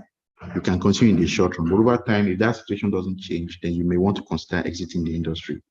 If, however, your average revenues cannot cover your average cost, your average variable cost as a business, you shut down immediately, because you get, if you're buying whatever it is, maybe you're hiring workers to factory and you can't cover their costs, then how are you be able to pay them? You get, it's like basically just need to shut down in the short run. You can't even exist in the long run if you can't cover your average variable cost. So the same relationship exists when you're using total cost concepts as well, only that again the same rule, your variable cost, as long as your revenues can cover your variable cost, you can still survive. But long term, if that situation continues, then you may want to consider exiting the industry. But if your revenues cannot cover your variable cost, then there's no point. Just shut down your business and go. There are all kinds of things that drive economic returns to scale. Basically, what economic returns to scale is saying is that as a business gets bigger, things tend to get better. And this is a very popular concept, because As business, most time you hear me talking, oh, are you scaling the business? Once you scale your business, then a lot of things become easier. Why? Because typically as you scale your business, your fixed costs, depending if the company has high fixed costs or a high fixed cost base, those costs are sunken. And so over time, at higher levels of output, your fixed cost declines over time. Also, because you're large as well, if you're placing a bulk order, another person is placing order in once, you can always negotiate better prices. Why? Because if you're giving somebody a large order, he can easily give you discounts. Whereas if you're just one person, it doesn't allow that. Also, specialization. As you get bigger as a firm, maybe when you started off, you were multitasking all your workers, everybody was doing a lot of things. But as you get bigger, you tend to say, okay, we're going to specialize. You do this, you do that. So what people tend to find is that these economies of scale deliver increased efficiency and productivity to firms. And there are various types: technological, specialization, bargaining, and things like that. Basically, what it means is that as you get bigger, there are some improvements in productivity that come from just being a bigger firm than being a smaller firm. At the same time, there are also diseconomies of scale as well. So some of it, for example, as firms get bigger, they tend to become a bit more bureaucratic. You tend to find there's a whole lot of hierarchy before you get approval. The firm is not as quick as possible. Communication tends to be a bit longer, things like that. So what it tends to do is that anything that increases your long run cost per unit is a diseconomy of scale. And if it increases it, if it decreases it, it's an economy of scale. If it decreases it, it's economies of scale. Most firms always try to produce at the point of the lowest point of their long run average cost curve, because that's the point where, of course, every company is always trying to reduce costs, basically. The next one, just basically look at market structure of the firm. Basically, just to understand the different types of market structures. You have 4 major types of market structures: perfect competition, monopolistic competition, oligopoly, and monopoly. 2 have many buyers and many sellers. Then degree of differentiation. These are the factors that sort of firms consider when differentiating each other. In a perfect competition, there are many buyers and many sellers. Product differentiation is roughly the same product. There's little or no branding. Barriers to entry are low, so there's free entry and exit. Pricing power is none. The firm takes the market price as well, and there's no non-price competition because we're all using roughly the same product. So there's really no basis for differentiation. In monopolistic competition, there is some differentiation in pricing as well as in non-pricing. Entry barriers are low, and there are many buyers and many sellers. Oligopolistic and monopolistic competition tend to change. Oligopoly, there are few sellers, and in monopoly, there's just one seller, basically. And basically, in these levels, entry barriers are high in some sectors, and that some of it is because the amount of fixed costs you need to set up your factories are very high. So, for example, in cement, not anybody can just say you won't start a cement factory because the fixed costs are quite high. So it's like an entry barrier automatically. Pricing power of the firms is quite substantial as well because, I mean, for example, look at telecommunications, for example. Again, entry barriers are high. You can't just jump in and say you want to set up a telecoms firm. And there's also pricing power because firms there are very few, so they can try to differentiate themselves by selling slightly different products from the other just to try and squeeze or gain more margins from the consumer. For a monopolist, it's just one product usually, and entry barrier is very high. Monopolists tend to be regulated. So in other words, there's a government order that this is going to be a monopoly and things like that. And then the pricing power is considerable because, of course, the relationship is not equal. And okay. I will just run through, I think there's Nash Equilibrium. So Nash Equilibrium is something that typically always comes out as well every year. So I think it's something people always try and take note of. I will pick one question. Yeah, so we have this Nash Equilibrium, this Nash Equilibrium question. Basically, is one of the stages under an oligopoly whereby firms try to figure out what's the optimal strategies to pursue in every market. And what I always tend to notice with Nash Equilibrium is always trying to figure out what decisions strategy is such that where we get to, there is no incentive for the other player to change the strategy because that's the best outcome for both players. So, for example, in this scenario, you're dealing with 2 firms. One is a low price buyer. One pursues a low price strategy. Another pursues a high price strategy. And those are the strategies these 2 firms pursue. They don't pursue any other. These are the 2 strategies for the context. In the first scenario, if ARCO is playing a low price strategy and BACO is playing a a low price strategy, they both end up with an outcome of 50 for this person and 70 for the other person. In the other scenario, this firm is playing. So basically, the way to analyze Nash equilibrium, and let me just clean this up. And so we just try and work it out. You see it very clearly now.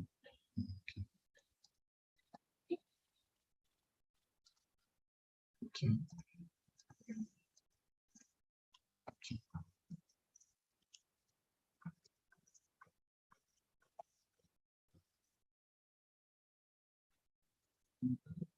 Okay. So this is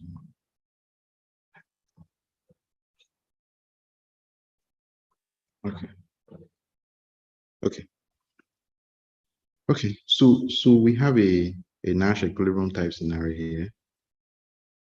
So the trick with Nash equilibrium is always to try and figure out the situation that occurs that both people have no incentive to change. Both the two companies have no incentive. So let's say the first firm here is Batco and the second firm here is Arco. These are two companies and they pursue two different strategies. One company at each point in time, each firm is pursuing two different strategies. So one price strategy is a low price strategy, another price strategy is a high price strategy. One price strategy is a low price strategy, another price strategy is a high price strategy. So these are the two strategies from our producer. So from the question, we can see in the table that let's say the first player one is going to be Arco, his numbers will be in front, and player two will be Baco, right? So when Arco plays a low price strategy, the outcome of playing that strategy is 50. Now, under that game, if Baco plays, Baco gets 70, right? Now, the other strategy available to, if Baco is playing a high price strategy and Arco plays a low price strategy. So in other words, if he plays a low price strategy, he gets 80, and the other guy is playing high price, he gets 0. That's correlates to this scenario. So as what I just tried to do is sorry that the player one is this guy, player two is the other guy. So if this guy plays a low price strategy, if Batco is playing a low price strategy, the outcome in the market will be Arco will get 50, Baco will get 70. If the other player is playing a high price and he plays a low price, he will get 80 and the other guy gets 0. That's because all the customers will go and buy the cheaper products and he wins. Now, if he's playing a high price strategy and his opponent is playing a low price strategy, he gets 300 and his opponent gets 350. So his opponent wins, but they both sort of, well, his opponent is better off, but they both sort of get 300. If he's playing a high price and his opponent is playing a high price, he gets 500, his opponent gets 300. So what we do is that we just isolate each scenario. So assuming this guy only has two strategies to play, right? If he plays a low price strategy and his opponent is within this phase of play, his opponent is playing a low price strategy or a high, if his opponent is playing, which market wins for him, or which market is the best market outcome for him? If his opponent is playing, if Arco is playing a low price strategy, so now if Arco is playing, so the person is always to look at within each phase of play, what is the other person doing, or which phase of play am I in? So assuming we're in the low phase of play, that his opponent is playing, because what you can always do is you can only respond to what your opponent is doing. So assuming we're in this first state of play, we don't know whether he doesn't know whether he's just in this state of play, low price. The opponent is playing low price. What's the optimal strategy for Arco if Batco is playing a low price strategy? Remember, the outcome for the first number is him. So if his opponent is playing, okay, I think someone has to answer. Okay, someone says prisoners dilemma. Okay, yeah. So assuming they're in a low phase of play, they're in this phase of play where Batco is playing a low price strategy. What should Arco? Yeah. What should Arco do? Arco, if he's in a low price strategy phase of play with Arco, he will get 50 if he plays low price. and he will get 300 if he plays high price. So what he will do is he will play high price, because if he's in this phase of play, if his opponent is using low price and he plays low price, he gets 50. But of course, he prefers 300 to 50, so he will take 300. Now, if he's in this phase of play and his opponent is playing high price, we don't know if he's in this phase of play, which would favor him. Clearly, this will favor him, because you think, if I play high price strategy and my guy is playing high price, I will pay on this 500. That's what I get. So I'll play high price. I have no incentive to deviate from playing a high price strategy, whatever the state of play. Now, for Bako will look at it as, okay, I'm here now. If Ako is playing a high price strategy and I'm playing between 50 and 80, so which strategy pays me to play? I'm the second guy. I'll play a low price if I know that my opponent is playing a low price strategy, right? That's what he plays. If, however, he's in the high price phase of play, we're in the high price phase of play, he has two strategies again, 350 and 300, which pays him. You play 300 because he will play a low price strategy, because if he plays a low price and his opponent plays a high price, he gets 350. His opponents get 300. But this 350 is better than this outcome if we're in the high price phase of play. So we can easily see that the Nash equilibrium is a strategy that both players will play, such that they have no incentive to deviate from. Under this game, it will be such that Ako consistently plays a high price strategy. You have no incentive to deviate from playing high price, because if he plays high price, whatever the other guy is doing, you get a better outcome, whether it's 300 or 500. And for the other guy, he knows that whatever the outcome of the state of play, it's better playing a high price strategy. So he's better playing a low price strategy. So Ako plays a high price strategy, while Bako plays a low price strategy, and that's a Nash equilibrium for this game. Because under that outcome, both players get the highest trade-offs. Get that any of this at this phase of play is preferred by both players, because if they did something else, they will be worse off, or they will be in another phase of play that they may end up being worse off, and so they have no incentive to deviate from this outcome. And I think there's an example that we can try in the textbook, and let's just see if we can try it. Yeah.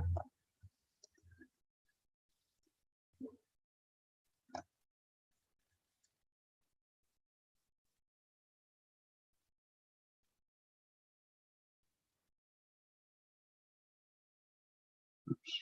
So, okay.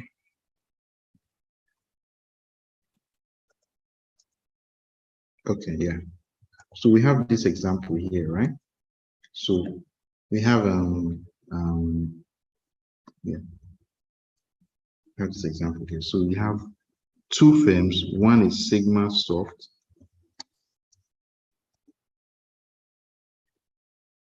Okay, can we see my screen? Yeah, we have two firms. One is Sigma Soft. Another firm which is Theta.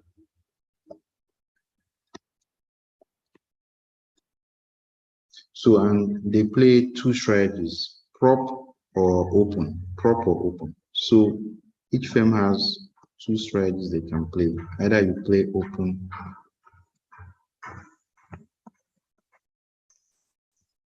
or you play prop.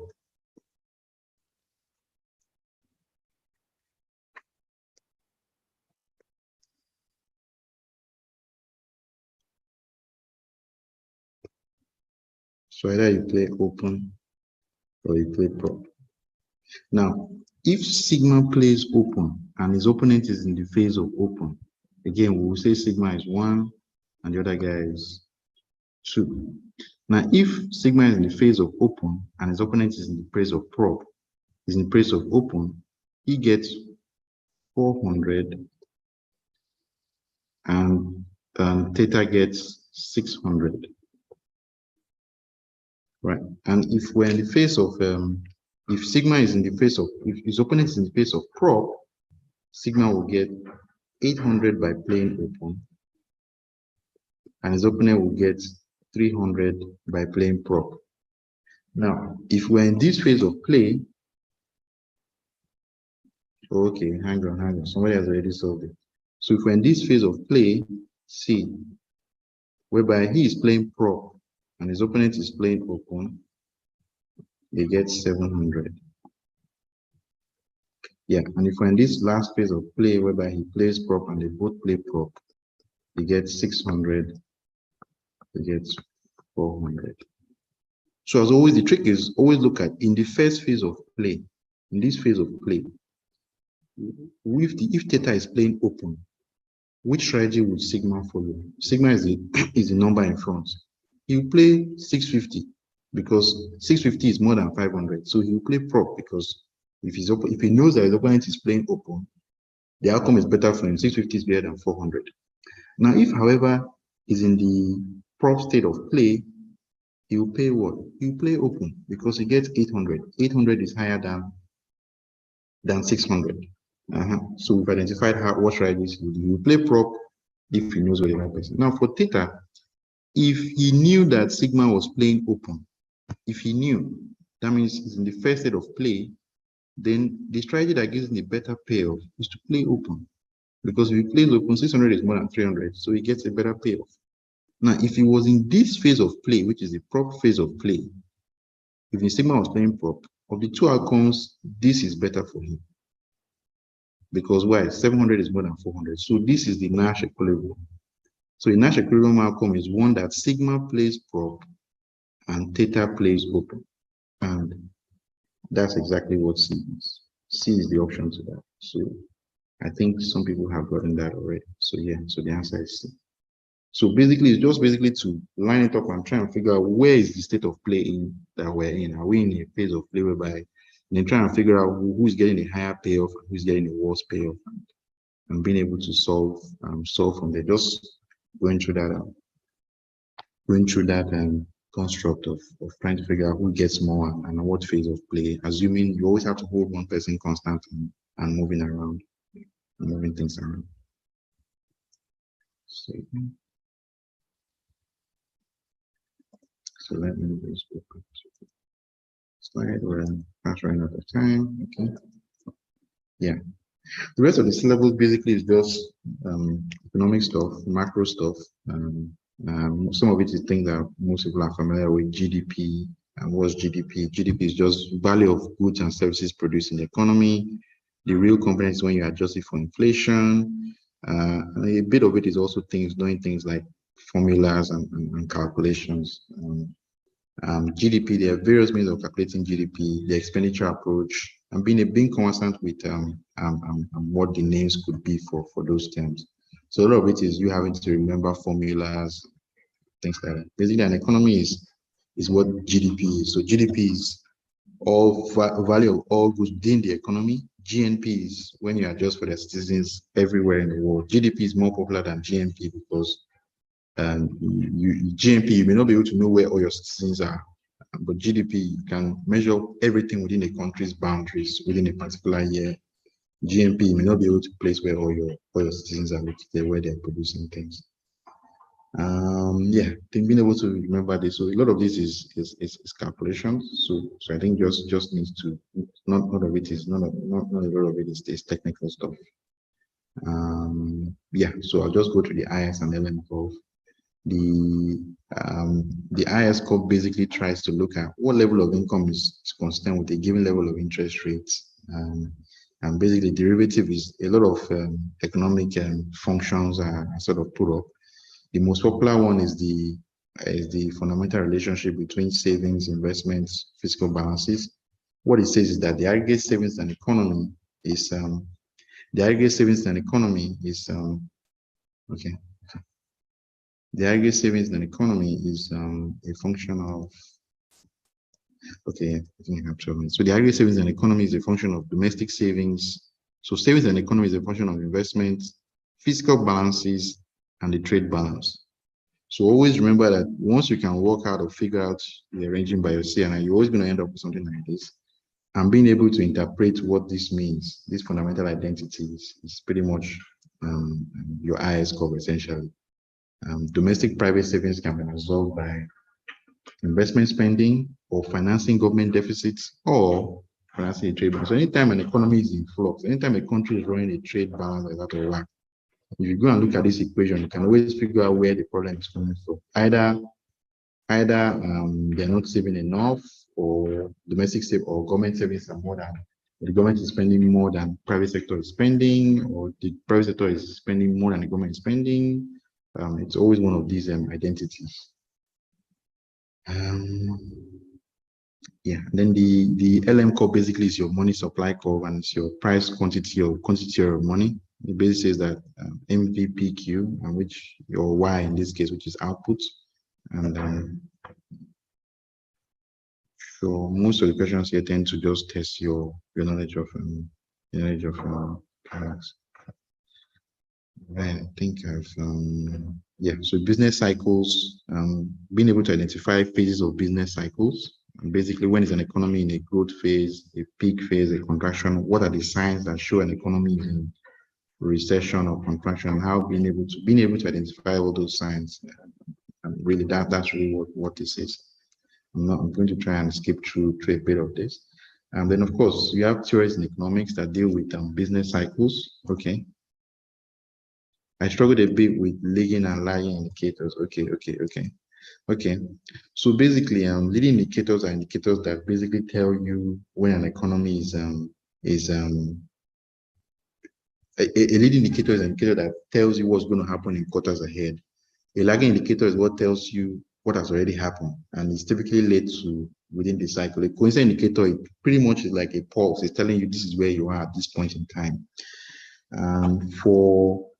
For the most popular ones, I think the most popular ones for economic activity is when an economy is in expansion.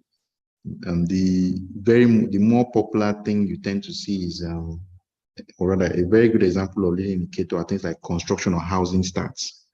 So, because as companies are, even though the economy may be in a recession, if people are starting to build houses or starting construction on new houses or things like that, then you know that, okay, people are starting to feel better about building stuff.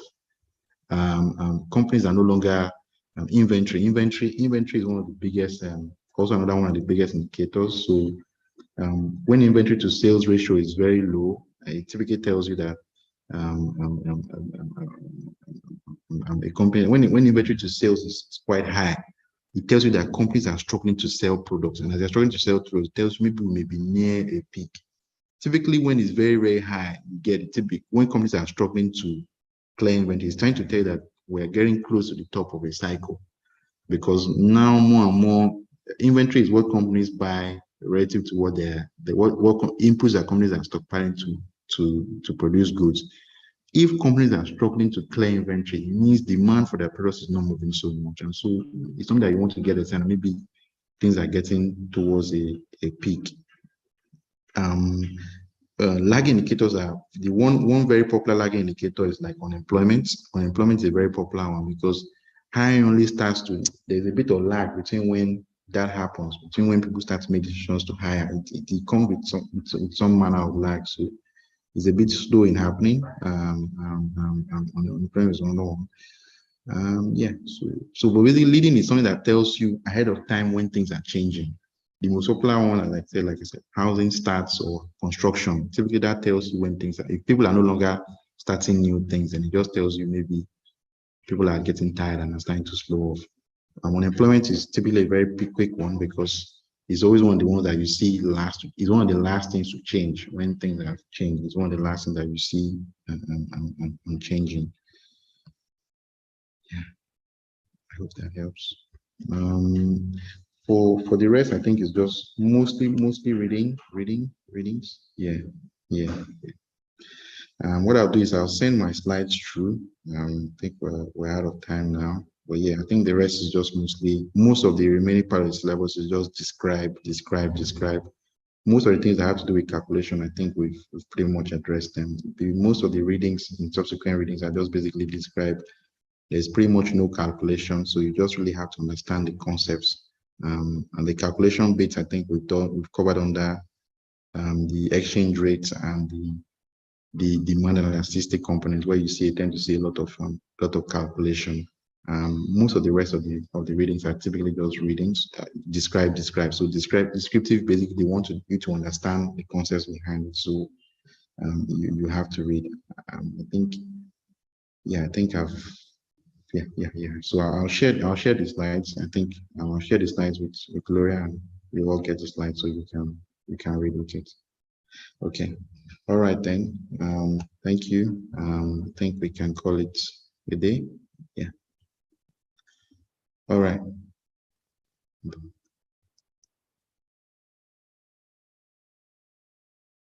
All right. Bye-bye.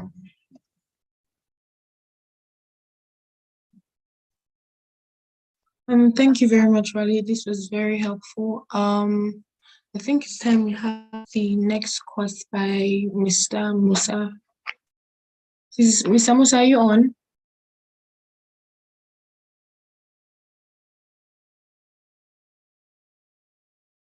I am on, but let's give them 5 minutes and then we start at 4. All right. Yeah, let them stretch, do something. We'll start at 4. Okay.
Okay.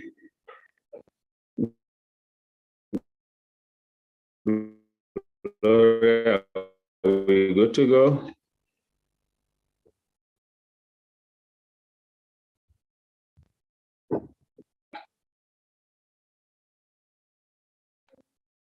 Hello, Gloria. Yes, I think we are. Good to go, right?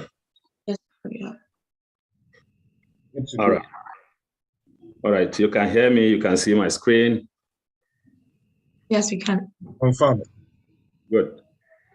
So, good afternoon, ladies and gentlemen. My name is Musa Bagudu. This afternoon, throwing my greetings all the way from the capital city of Abuja. I welcome you all to the fixed income part of the review. My headache is to see how I can be able to take you through to the end of the day after all you have gone through. So I'm going to add my own and then see how I can give you a soft landing at the end of the day, so that when you go, you will still remember me and say, I remember this person that gave me a soft landing, not like all those ones that gave me a hard start. All right, beautiful. So the way, two things before I start. One, this is not the first bootcamp we're having. So we've had so many other bootcamps. So you can actually go through our recordings. I'm sure they will direct you later on where you get those recordings. Maybe our YouTube channel, you'll get this recording there. So I will advise that you go through those ones, because we have all the recordings and then almost all the courses, I think we have covered them in the past. So please go through the recordings, very important. Secondly, for those in Abuja, I want to announce and say that, yes, we have a place in Abuja where candidates can now, we have a library, candidates can now come and read in the heart of Abuja. So it's a very secure place, good for learning, and we have it open for candidates and also CFA charter holders. So you can also get that direction, I'm sure, from the Society office. Having said that, those are general comments. So let's start with fixed income. The way I will approach this fixed income is to try as much as possible to cover questions. This is a review, so I'm assuming that you have gone through some of those things that we're going to be discussing, and so we are just going to be reviewing those parts. Sorry, I'm getting hooked on my slides. Okay.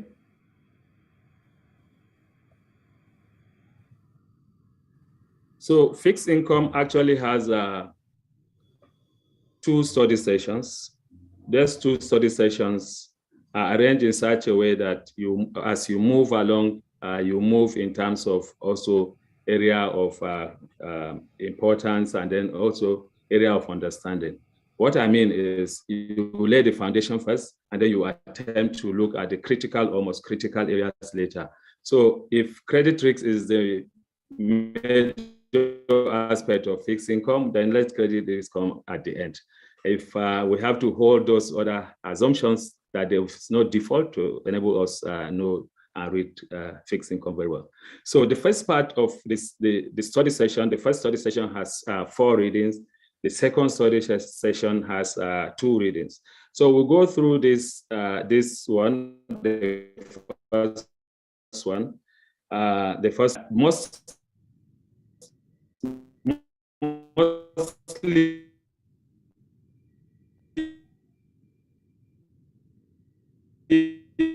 I have questions that we're discussing. These defining elements is one topic I will be discussing. I will be discussing introduction to valuation. And then the last one is risk return of fixed income. Those are the topics that I think I will want to discuss heavily. And these topics, like I usually say, remain useful even for the exam. So it is important that we focus on these areas. Okay.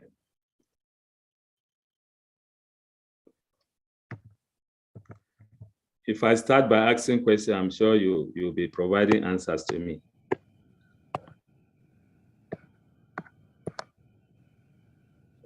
Just a minute.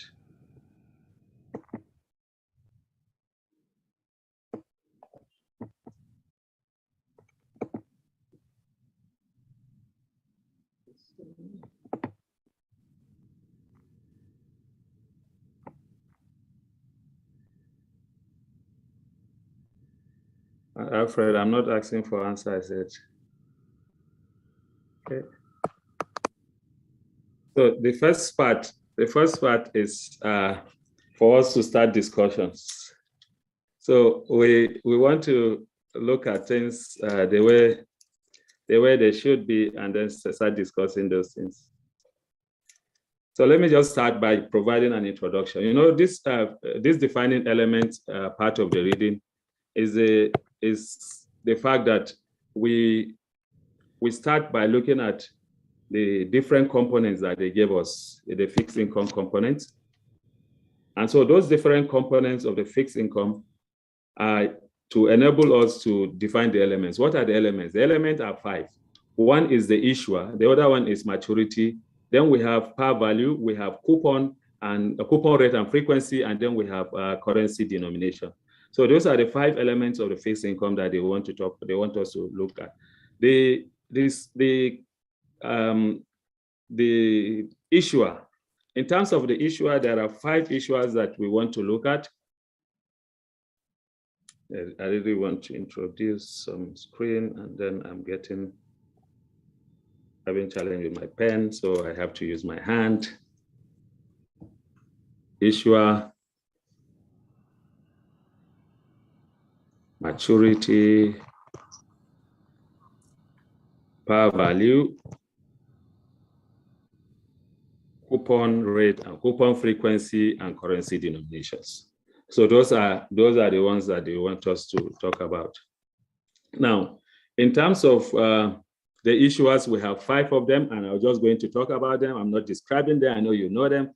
We have sovereign, we have non-sovereign, we have quasi-government, we have supranational, and then we have corporations or companies. And then later we'll see that some of them are also called SPEs. We're going to talk about those later. So in terms of issuer, those are the issuers. Why is issuer important? Issuer determines the credit quality of the issue itself. So we're looking at those things later. The next item is the maturity. What is maturity? Maturity is the tenor of the instrument. Maturity, the importance of maturity is in the fact that it defines whether an instrument is a money market instrument or a capital market instrument.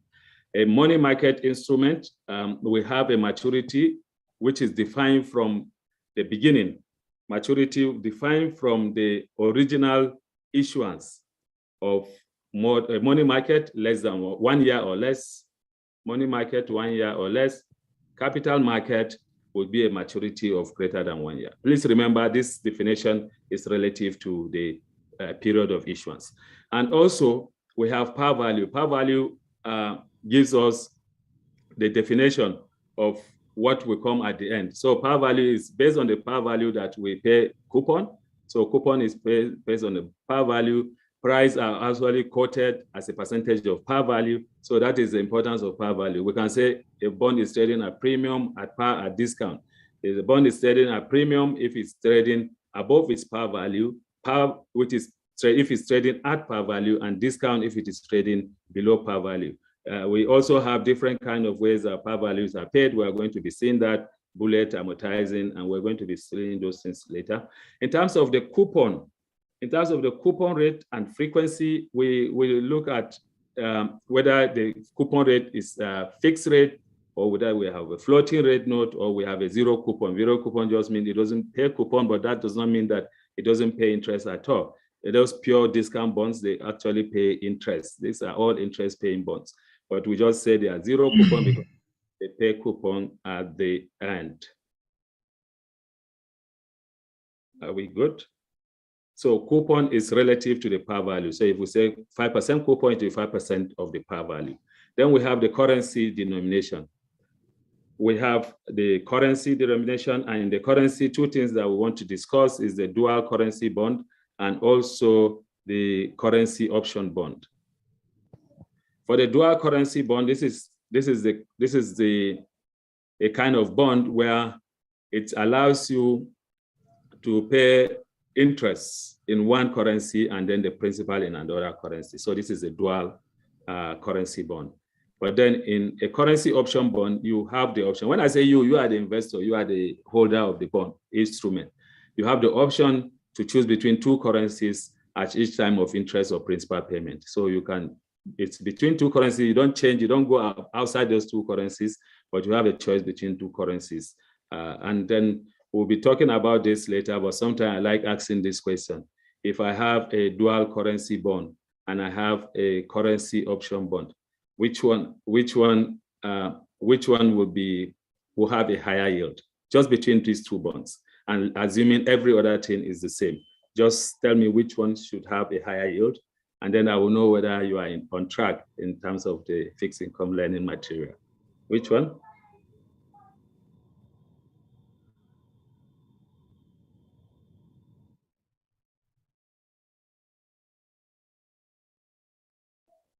All right, which one? Which one? Let me see. All right, currency option, good. So let's stop there. I see that you all got it. So it's actually the currency option.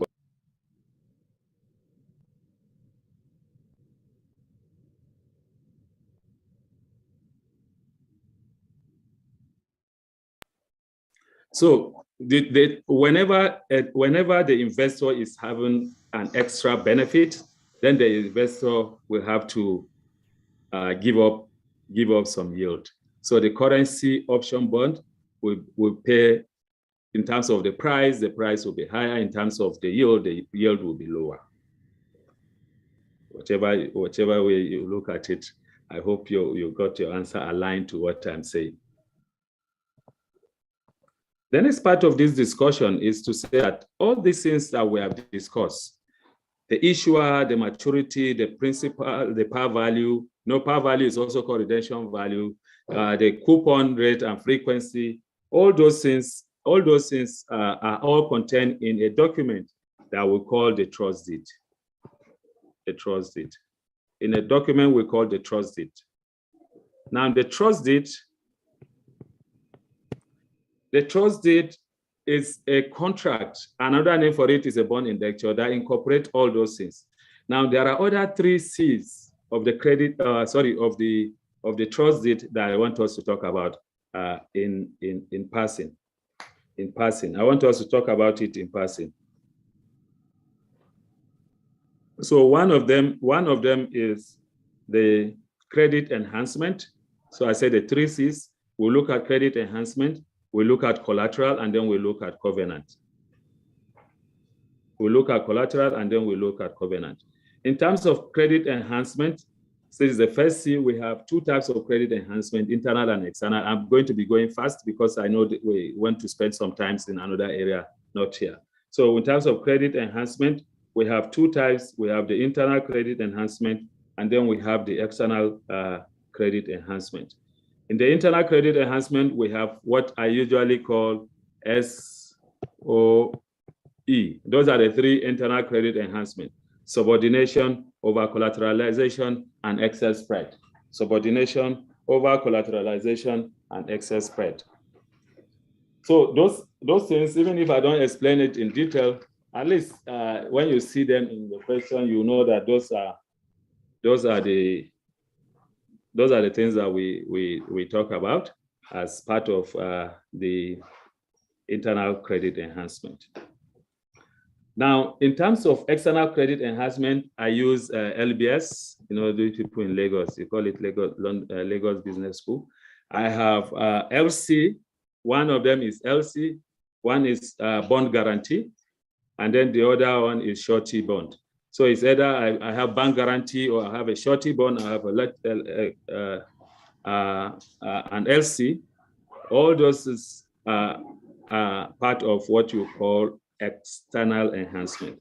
Now, the guarantee, just a point to make here, the guarantee is just as good as the guarantor. The guarantee is just as good as the guarantor, meaning that even if you are going to get an extra credit enhancement, so meaning that you are going to get an extra yield or extra quality, what will come here is that it will not be better than the quality of the issuer in the first place.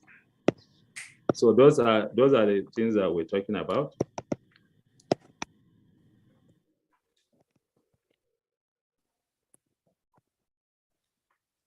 Now, the next part, I talked about credit enhancement. Then I want to talk about the collaterals.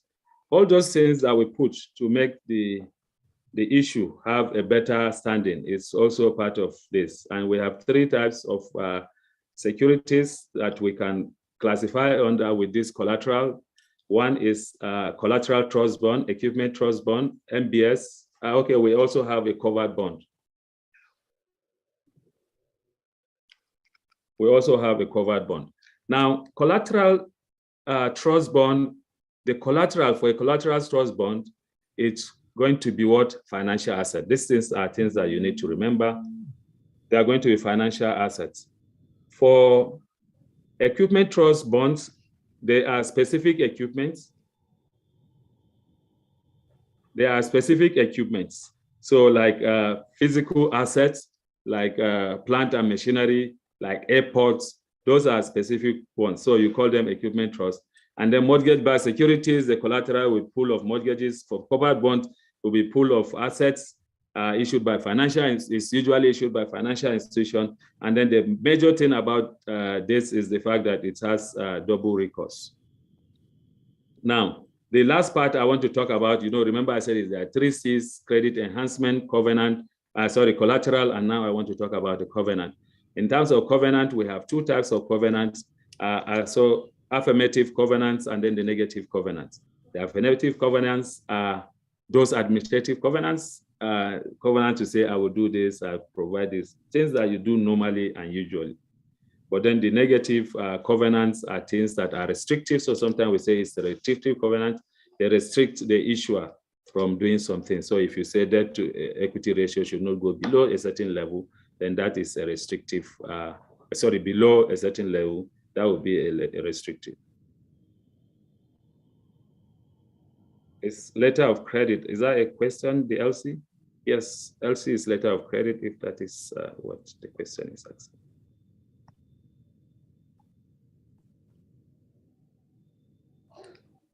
All right. So the next discussion I want to make is just a pulling around the question of currency that we saw here, the currency. Now I want to say that, yes, we are talking about currency. The importance of currency is also the fact that the currency of issuance determines the response that the bond will have to which interest rate. So what I mean is, when interest rate goes up, the price of the bond will go down. When interest rate goes down, the price of the bond goes up. Now, the question is, which interest or which yield are we talking about? Now, if a Nigerian government issued a bond in the a euro bond, US dollar denominated euro bond, the dollar bond will not, the price of the dollar bond will not change if, say, central bank increase rate. If central bank increase interest rate, those interest rate will not affect the dollar bond. But then if the US government or the Fed increase rate, that will now affect the bond. That is what we mean when we say when interest rate goes up, the price of the bond will go down.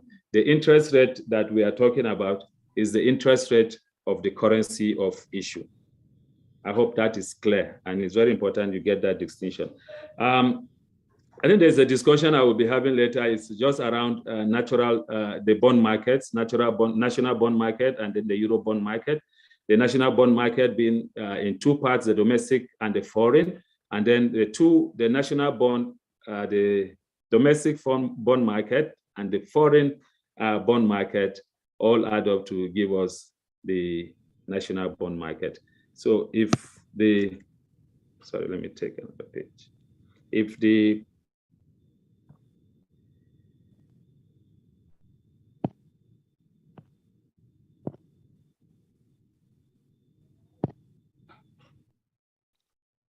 I'm talking about the national bond market,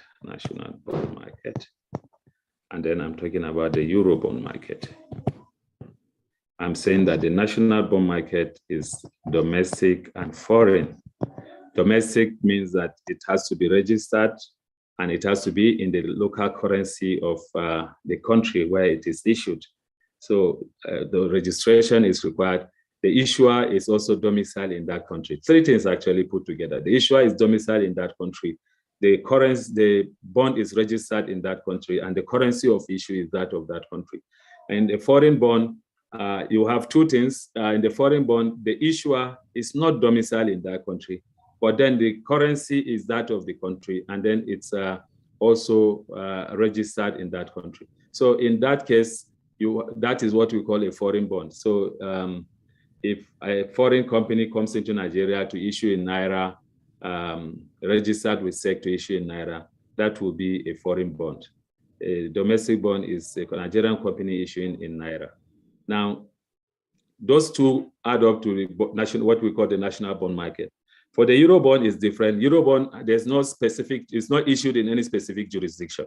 So the currency is different, the country is different. So a Nigerian company going to UK issuing in US dollar is going to be a Euro bond. And we'll see an example when we start solving questions. Just make sure that you have the addition. If the issuer is there, if the issuer is in the local, so issuer, I put issuer, I said the currency, I now also added registration if registration is required. Eurobond, there's no registration required for Eurobond. But for foreign and domestic, there will be registration, and then they will be issued in the local currency of that country. So those two things must add up for any national bond market. For Eurobond market, there is no one jurisdiction, so it's not required. And then you see that the currency will be different, the country will be different. So that will give you a lead to what a Eurobond market is. And together, when you have the two, when you have a bond listed and you have a bond listed internationally and also in one domestic jurisdiction, you have a global bond. Let's move on quickly, because I think it's better we go to the questions, and the questions will help us to explain more. I want to spend more time in other areas other than this. But then you can also chat up, say some things, and then we'll talk about it. All right. So now you can answer this. I will give you some time to provide answer before I jump in. So, and then keep count of your questions, right? What the ones you are getting correctly, I will just give some minutes and then I will be answering. Okay, at least you see that that is how you usually start. So we'll start simple like that and then we'll start moving. So which of the fixed income securities is most likely to have a coupon payment that reset periodically? I'm sure everybody has this, and so the answer is floating rate note. But then we'll know what convertible bond and callable bond is. A convertible bond is a bond that will be converted into, say, equity. A callable bond is a bond that can be called by the issuer. All right. Let me just, as I'm going, I say we'll be discussing with questions between a convertible bond and a callable bond, which one will have a higher yield? Bam, bam, counting, going. Convertible bond and a callable bond, which one will have a higher yield? Who is coming first? Who is coming first? Which one will have a higher yield? Between convertible bond and a callable bond, which one will have a higher yield? So good. Now it's good. So if you tell me, if you say a callable bond will have a higher yield, you are correct. If you say a convertible bond will have a higher yield, you are not correct. So the correct answer will say that a callable bond will have a higher yield. Now see how it is done. In the fixed income market and the market generally, nothing is free. Now the investor, you now ask yourself, usually when you see those questions, ask yourself, who is benefiting? Who is benefiting from the option that you have? Anytime the investor is benefiting, anytime anything benefits the investor, anytime anything benefits the investor is going to pay with a reduction in yield. The investor is going to be paying with a reduction in yield. Anytime anything is benefiting the issuer is going to be paying with an increase in yield. So the question is, if it is benefiting the issuer, then it will have a higher yield. So just ask yourself, is it benefiting the issuer? Then higher yield. Always. Is it benefiting the issuer? Higher yield. Because anything that benefits the investor, then it will be a lower yield. And in this case, convertible bond benefits the investor, so lower yield. Callable bond benefits the issuer, so higher yield. I hope that will be clear and you will not miss it anymore. Okay. Next question. Why is it not moving?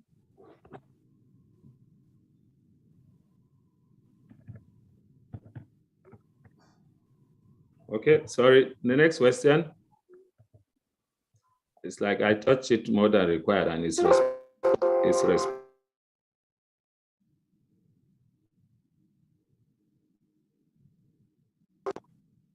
right. This one.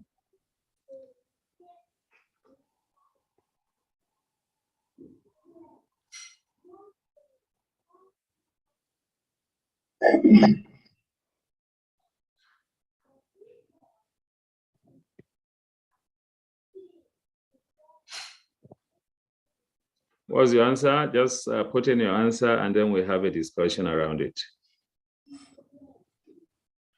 Yeah. So again, yeah.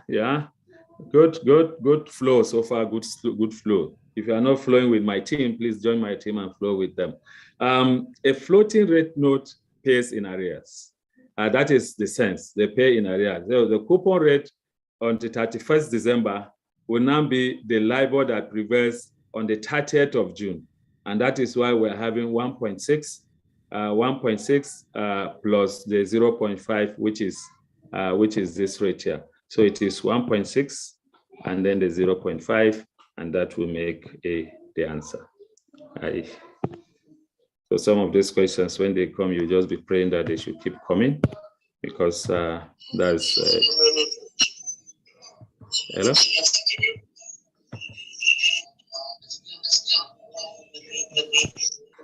I missed that. Okay, I'm sure somebody is just playing with the speaker. Can somebody respond to this? What is the best? If we have a statement that says this contract is this.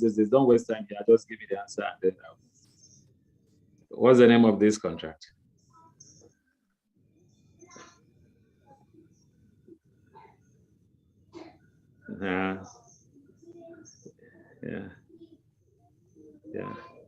Yes.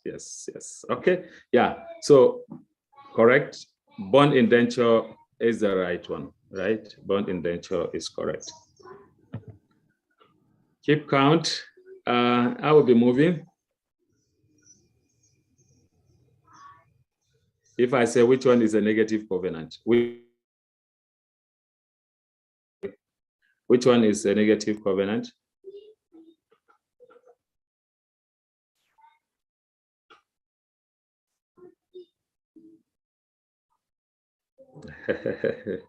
This is more challenging, right? Even my team is not. Even my team is being challenged. Yeah. Correct. All right.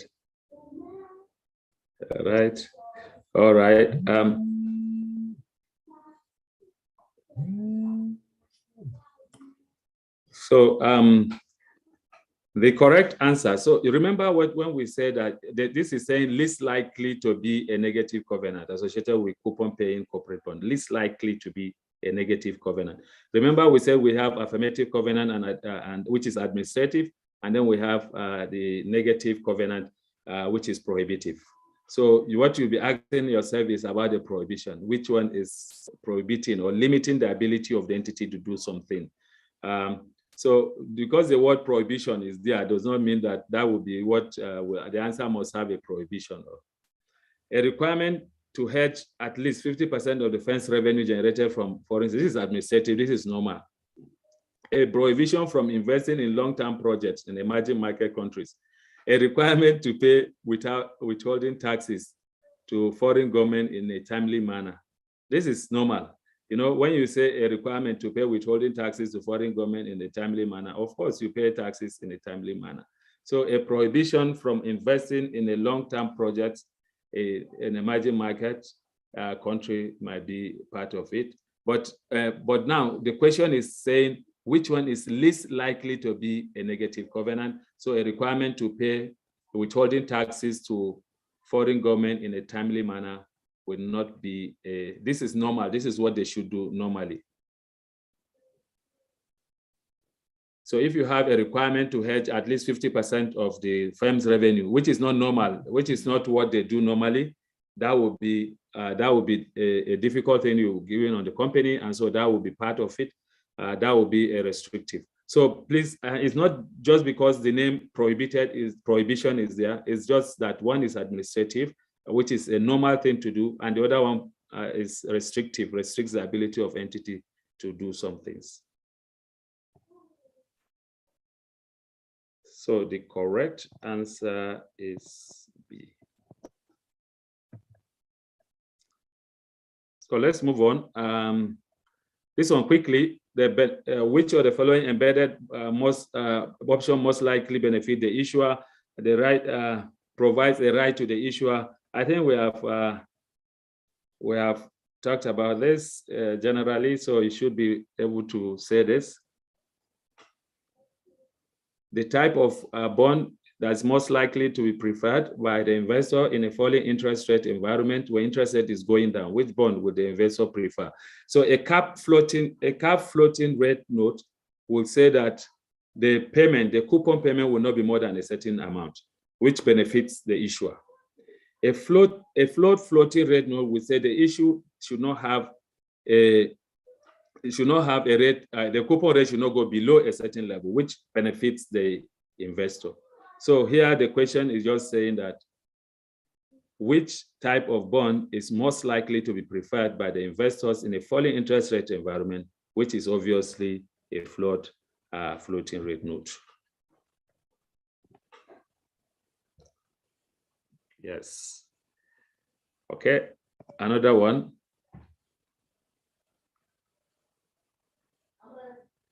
Which one is internal enhancement? Remember what we gave. This one should come easy. We said is SO. You remember, either it is in SOE or it is in LBS, your Lagos Business School. So this is external. This is external. This is internal, right? So subordination over collateralization will be internal, and the letter of credit will be external. So which one is least likely to be a form of internal credit enhancement? This will not be an internal credit enhancement. All right. So this question now, which one is the answer? Which one of the following is least likely to be an example of a euro bond? One, a Japanese company issuing euro-denominated bonds to investors domiciled in the United Kingdom. A UK-based company issuing Japanese yen-denominated bond to investors domiciled in Japan, and in the Australian company. So which one is the answer? Don't forget, we are saying least likely. Okay, least likely, least likely. Yeah, least likely, and this one is least likely. And then I will extend to say which kind of bond is B. Which kind of bond is B? Which kind of bond is B? What is the classification for B? Yes, that's the answer. You are correct. Beautiful. God's will, you have gotten it. You have gotten it. Yes. Yes. Yes. Beautiful. All right. So let's move on. It seems that I have gurus in fixed income. So let's just move. I think we have asked this question, and then we have answered it in our own way. So let's move on. This is about yield. So current with the current yield. Remember the current yield. What is the answer? How do you calculate current yield? Is the annual coupon, how do you calculate that?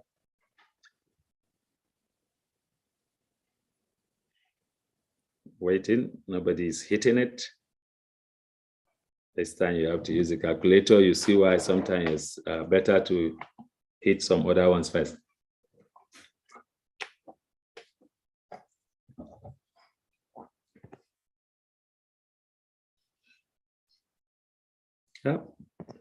Yeah, so simple. It is the coupon, the annual coupon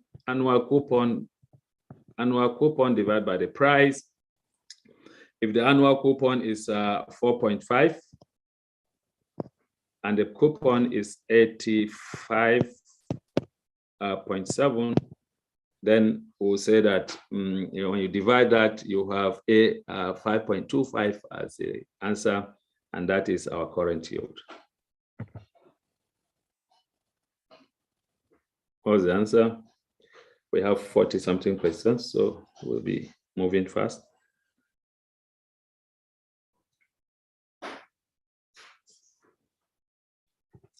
Question 11. Question 11. Question 11. Yeah. Yes. Yes. So when you see this, it's inverse floater. Inverse floaters are those floating rate notes that have coupon rates that are very inversely to the reference rate. If reference rate is increasing, the coupon rate is decreasing, and that is what inverse floater is all about. Yes. So anytime you see coupon rate taken as K minus L times a reference, this is what we call an inverse floater. I will talk about the leverage and leverage inverse floater later in a question. Number 12.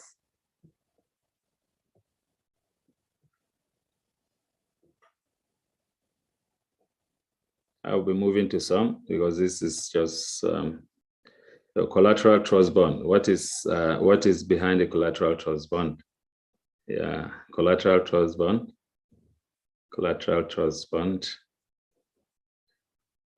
Collateral trust. Equipment such as aircraft or rigs, a pool of mortgages, securities such as common stocks. Collateral trust bond. Remember we discussed collateral trust bond. I saw that the answers are varied.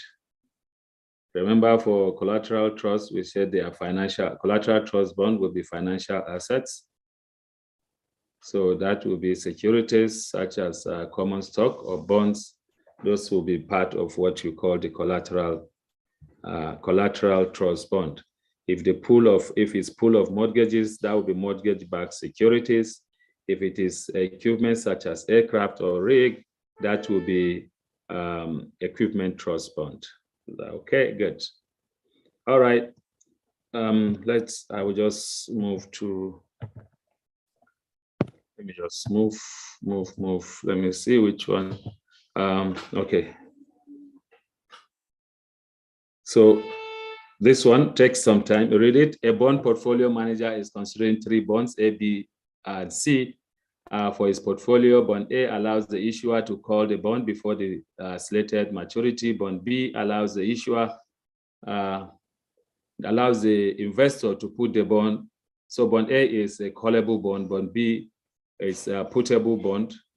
And bond C contains no embedded option. So it's a straight bond. The bonds are otherwise identical. The manager tells his assistant bond A and bond B should have a larger nominal yield spread to a US Treasury than bond C to compensate for their embedded option. Is the manager most likely correct? Which one is the answer? Yes, the manager is correct. No, bond B's nominal yield spread should be less than bond C's or bond C or C. No, bond A's nominal yield spread should be larger than bond C. Again, remember who benefits always it will help you to answer this question. So what is your answer?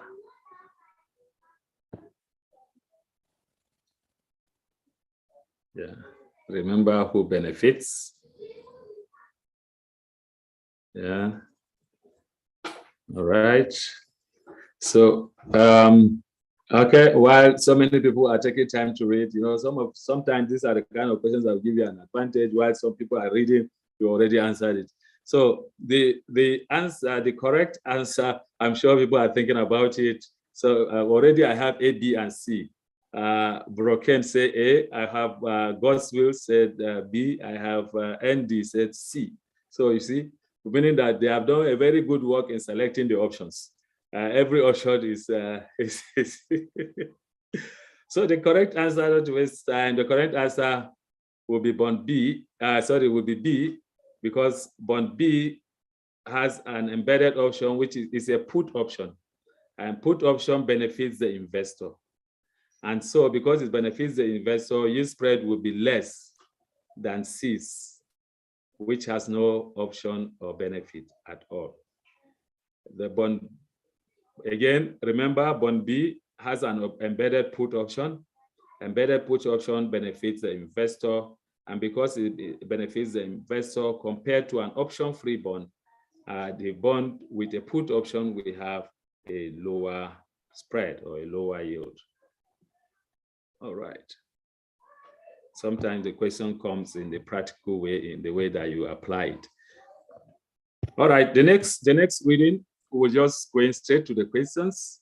Things to do. Some of those things have already been discussed in the first reading, but then you have to make some differences in terms of the type of primary market, secondary market, and mechanisms in those markets. So let's move to questions and then try to solve questions so that they reflect what we have discussed.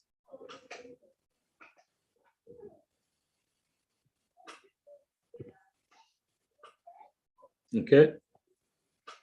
Why is it not coming? Why is this one taking long to come? Remember what we said about this? It is from the issuance, maturity at issuance, from the beginning, right? So the correct answer for this question, with a maturity at issuance of 9 months, so this will be likely classified as a money market instrument, right? Good. Like I said, in this one, we're not going to waste time.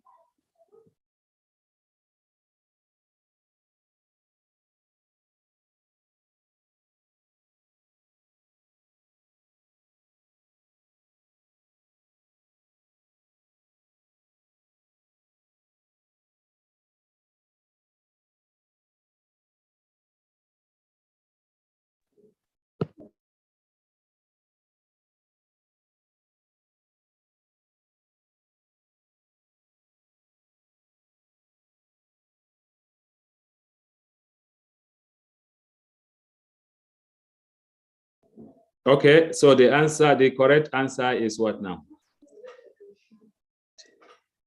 Yeah, exactly. So it responds. So we said the price of a bond issued in the United States, the bond is issued in the United States by a British company and denominated in US dollar. So in this case, the bond will respond to a change in the US interest rate. That is the answer. So if you said A, you will be correct.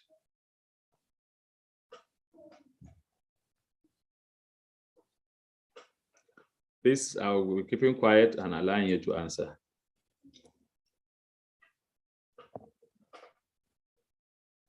So far, no query coming.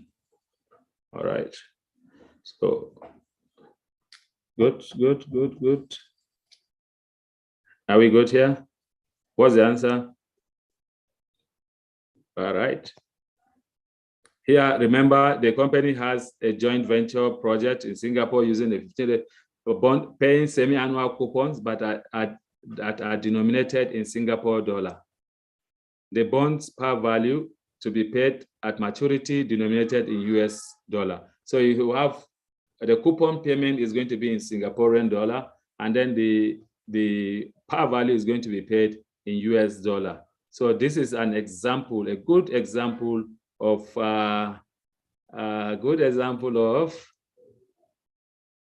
a dual currency bond. A dual currency bond. Keep marking yourself. Don't be afraid of failing. It's better you fail here than to fail in the main domain. So in terms of, let me just talk about this a little. You know, in terms of market, we have primary market and we have secondary market. In the primary market, we have public offering and then we have private placement, right? In the public offering, we have different kind of public offering. We have underwriting offering, we have best effort, we have auctions. Actually, we also have share registration. So these are part of the public offerings that you have. Underwriting, best effort, auctions, share registration. In terms of the primary private placement is just one. So again, I want to repeat, primary market, you have two types of offerings. We have public offering, which goes to everybody, and then we have private placement, which goes to some private people. And then in the public offering, we have underwriting offering, we have best effort, we have auctions, we have share registration. With share registration is where you do a bigger offer, and then you big documentation, big prospectus, one prospectus, and then you keep issuing from time to time. In terms of secondary market, we have two types: over-the-counter, OTC, and then we have organized exchange. So what is the answer to this question? Most bond markets are OTC. Yeah, good, smart. Yeah, so this will be, this is over-the-counter. In the over-the-counter market, buy and sell orders are initiated various networks. So you are in different locations, you move on the network, and then you do a transaction on the network. So here we're looking at the network as a Bloomberg fixed income network.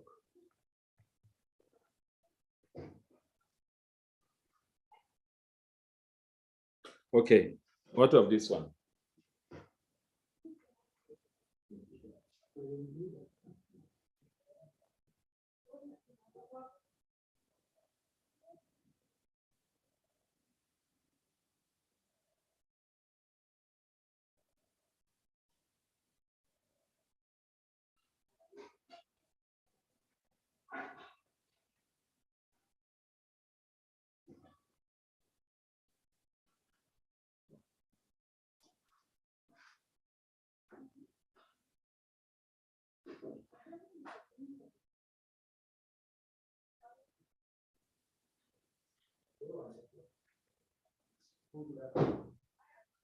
All right.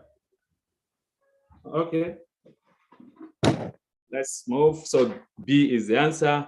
Under share registration, you, like I said, with share registration, you just have one big document. The issuer will have one single, all-encompassing offering document, and then from time to time, all issuance will be done under that same document. We call it a master prospectus. So every year you just do another issuance. So that is share registration.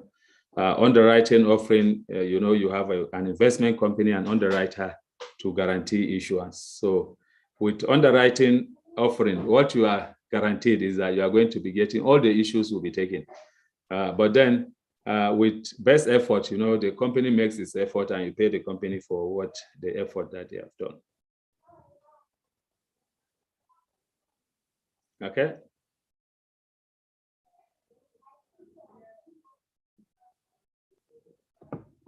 Yeah. So which of the following is a protection against interest rate? The answer is there already. Protection against inflation. Sorry. Protection against inflation. Yeah, linkers protect, or what we call inflation linked bond. They protect against inflation. All right.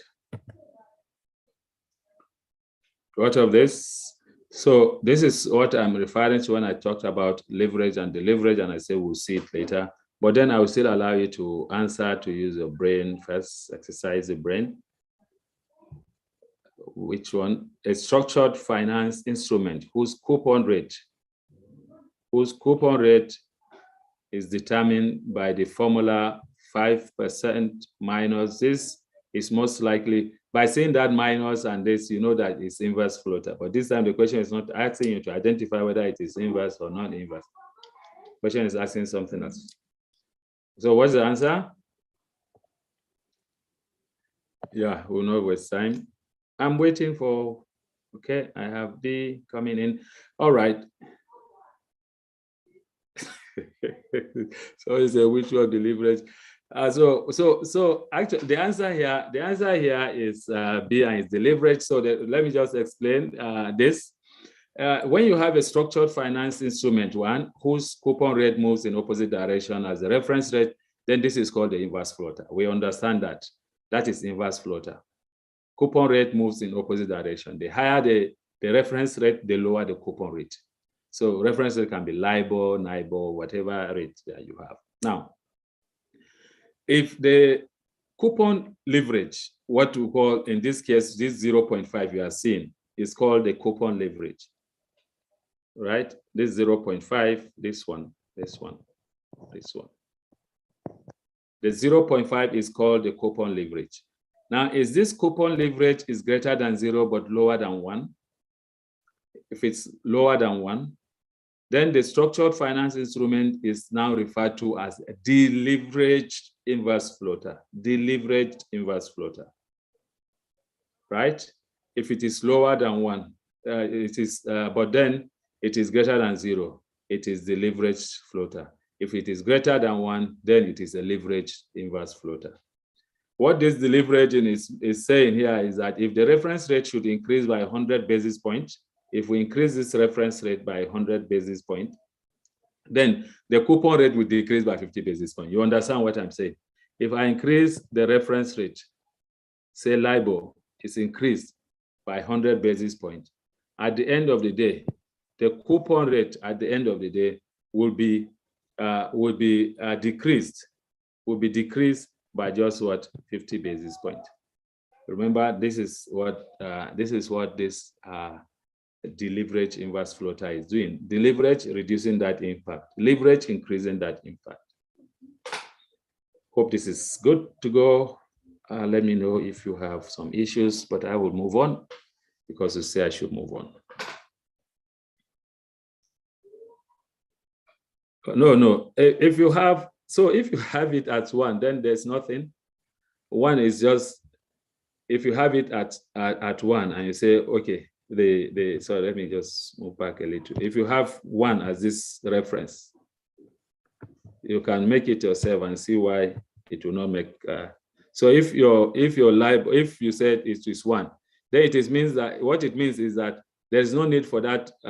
There's no need for the coupon leverage in the first place. It is just that it will just be 5 minus the LIBOR. That will just be it. So it is 5 minus the LIBOR. When LIBOR goes up, you are reducing the LIBOR by a certain amount. But then here, in that case, you're having a wedge, because when you just be hoping that the LIBOR cannot be negative, because if the LIBOR comes into negative, then you now have the whole idea of inverse floater will not work again. So you now have to have a cap or a floor for your LIBOR. I hope it's clear. So let's take this. Which one? Okay, this is what the security is best described as a correct. Yep, the security is best described as a step-up coupon. So you see this kind of question, the thing is just giving it to you and expecting you to know the name. It's not asking you for a definition of names. Let's move on because we don't have so much time. Don't want to start rushing later.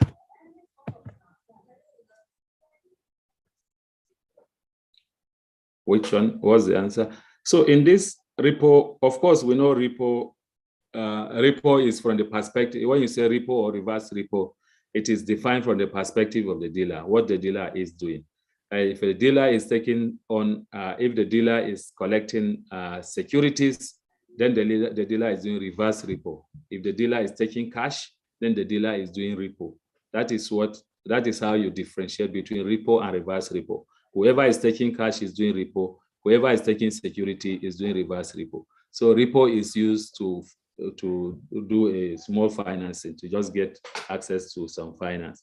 So whatever it is, to make this answering easier for you, whether it is talking about the repo margin or the repo rate, whatever it is that will increase the risks of the transaction will increase the repo margin. Whatever it is that will reduce the risks of the transaction will reduce the repo margin. Whatever it is that will increase the risks of the transaction will increase the repo rate. Whatever it is that will decrease the risks of the transaction will decrease the repo rate. Just a general statement so that you'll be fine with it. So if I'm talking about repo margin or repo rate, I would be looking at the security. One, I will be looking at the risks of the transaction. Risks increase, then repo margin or repo rate will increase. Risks decrease, then repo margin or repo rate will decrease. That is how it is. So the longer the length of the purchase agreement, of the repurchase agreement, of course, the higher the risks, and so the higher the repo margin. So that is how it is. Usually take it that way. So that is the way, that is the summary, in a way, that is how I put it, so that it will be easier for you to answer any question that has to do with repo rate or repo margin. What of this one? Let's answer this and then we'll move.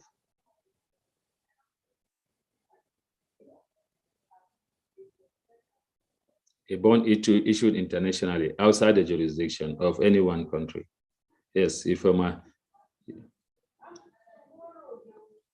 correct. Yeah, so yes, so the correct answer is Eurobond. We have seen this before, so let's just move on. Eurobonds are issued internationally and they are outside the jurisdiction of one single country. Okay, let's take this last question and then we move to valuation.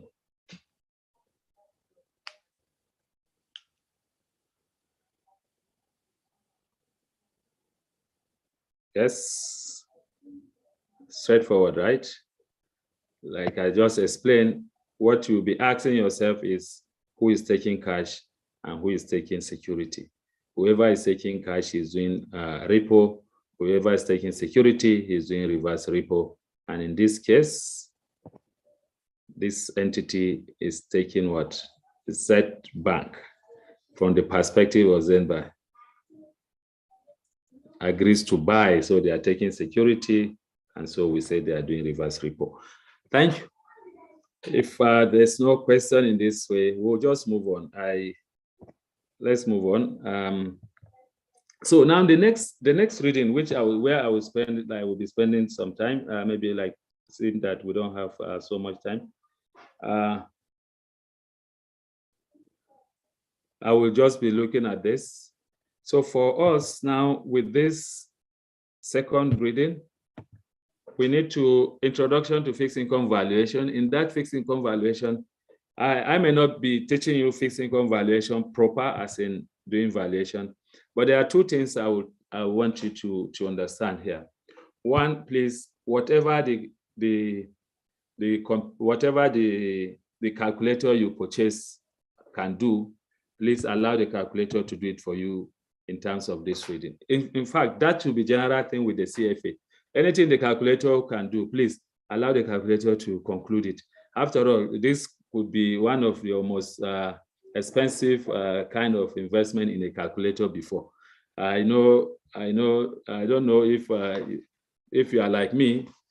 It is those scientific calculators, those Casio calculators, and those are the scientific calculators that we have. I don't know if it's still there, but this investment in this Texas instrument is one of the most expensive, if it's not the most expensive. So why do you have it and you hold it and you just go into the hole and you are looking at it and cracking your brain to do, when a lot of things it will do for you? So please, as we go through here, my aim is to make sure that as many things that the calculator would do, use the calculator to do. So that is one.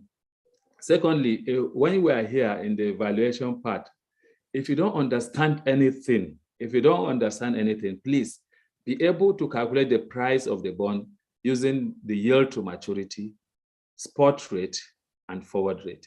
even if nothing else, at least to be said to just be to say for us to say that yes, you have gone through these things.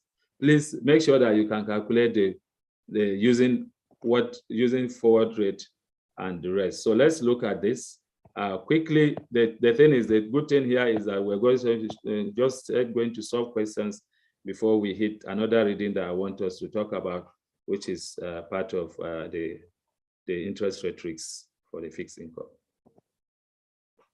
Yeah, so let's move on. Let's move on to those things.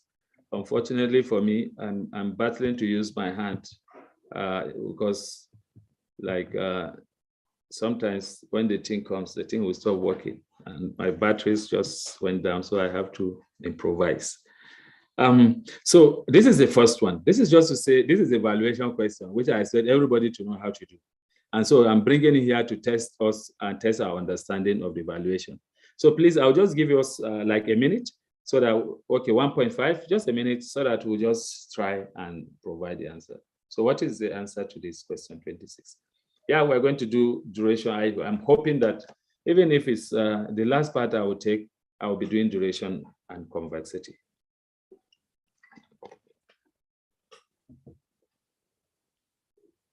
Yeah, beautiful. So please let it come. If you have a challenge, let me know.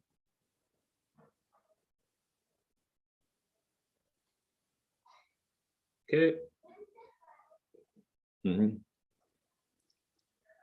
JS, you need to do it again. Look at it again. Faith, look at it again. Who is showing up again? Let me see someone come up. Who else?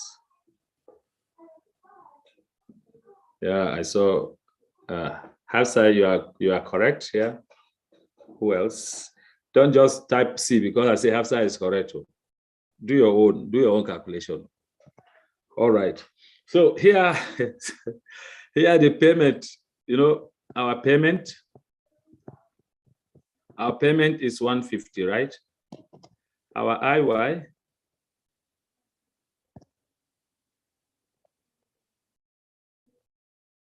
is going to be like 10 divided by, sorry, yeah. IY is 10 divided by 4.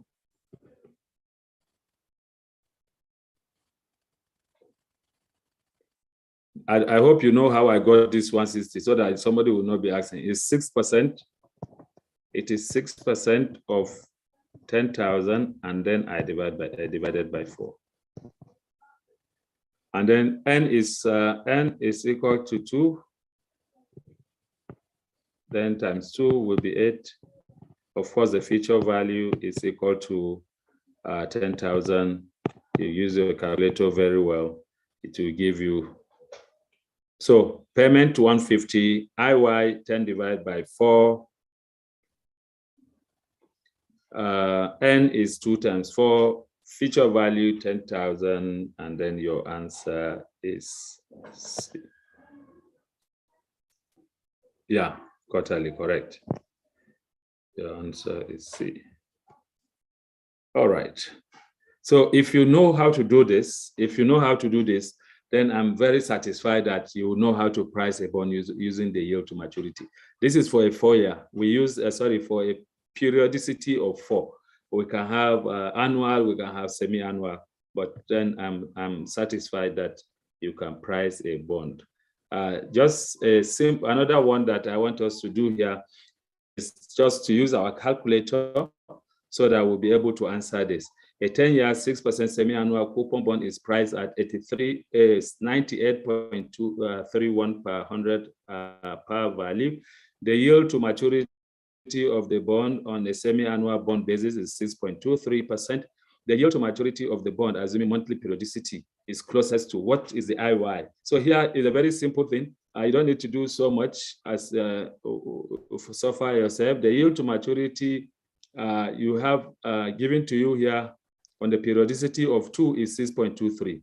So what they want is to change it to a monthly periodicity of the periodicity of 12. So use your iConvert function of in the calculator. Second function, second iConvert, the second function, what's it now? Second function 2, yes. Second function 2. You see iConvert.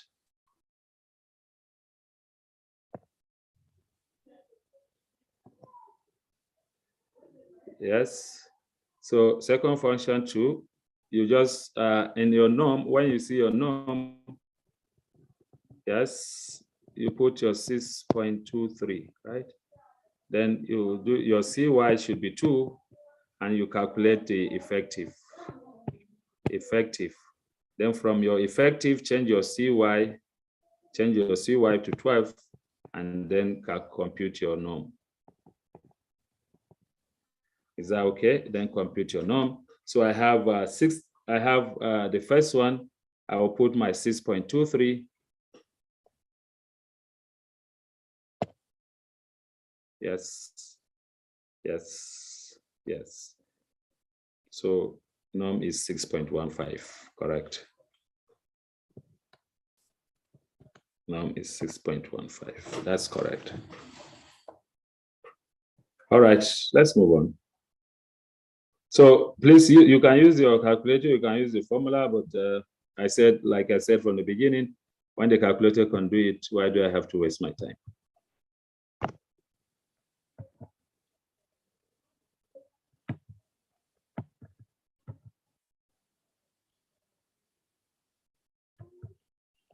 Okay. All right.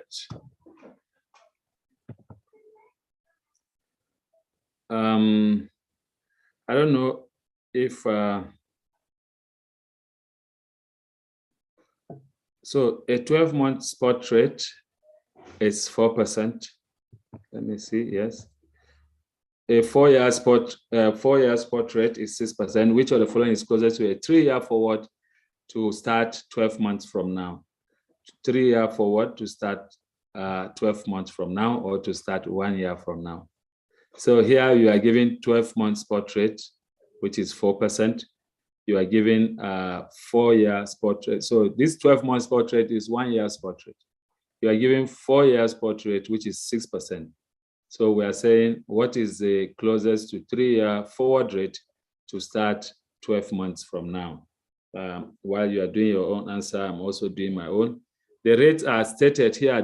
Remember, when you are doing this, remember that the rates are already stated on a semi-annual bond basis with a periodicity of 2. So you have to convert into 6 monthly to calculate the forward rate, right? So, and then when you do that, then you now reannualize. So if I have 1.03 raised to power 8, 8 will be 2, the 8 will be 4 times 2. This will be equal to 1.02 raised to power 2, 2 times 1, times 1 plus f, 1 plus f raised to 1 plus f raised to the power of 6 minus 1 at the end. Let me remove this minus 1 anyway. At least you understand what I'm doing. There's no minus 1 here. It's at the end, I will have to subtract 1. So I don't know if you understand what I'm saying. This here, this 8 is a periodicity. You know, you said periodicity of 2. So I have 4 year, I multiply by 2. This 2 is 2 times 2, it's 1 year, multiplied by 2 for the periodicity. F is the 3 year, you know, they are looking for 3 year forward rate. So the 3 year times 2. When you are doing this, always the guidance is that the upper, so this raised to power 8, when you add the other 2, they should give you this 8. That's what it means. When I add 2 plus 6, I should be getting this 8. So if you do this correctly, you collect everything. what do you have?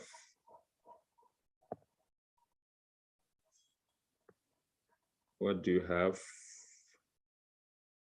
And somebody, so it will be 1.03. So if I divide by 1.02 and I subtract 1, I should be having it.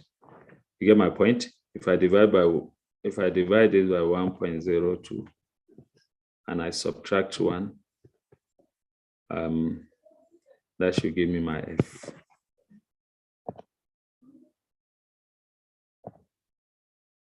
All right. Yeah.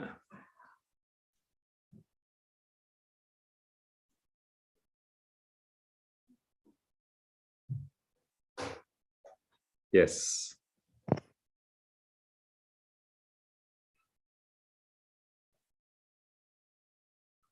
If you look at it, if the 0.2, I have a question whether we'll be looking at them. Already the F, what you have is already taking care of that. I have 1 plus R raised to power 6. Then at the end, what the R will be giving you will be, you have to now multiply. Let me just do my own. I don't know if you have, if 1.03 divided by 1.02. So this.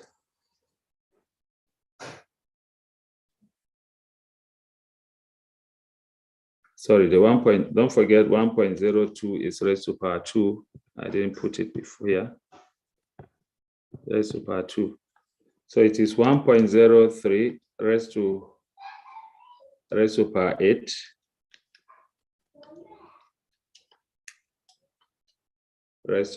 Sorry. All right, yeah. So the answer is C. 6 points. So whatever you have multiplied by 2, the answer is 6.67.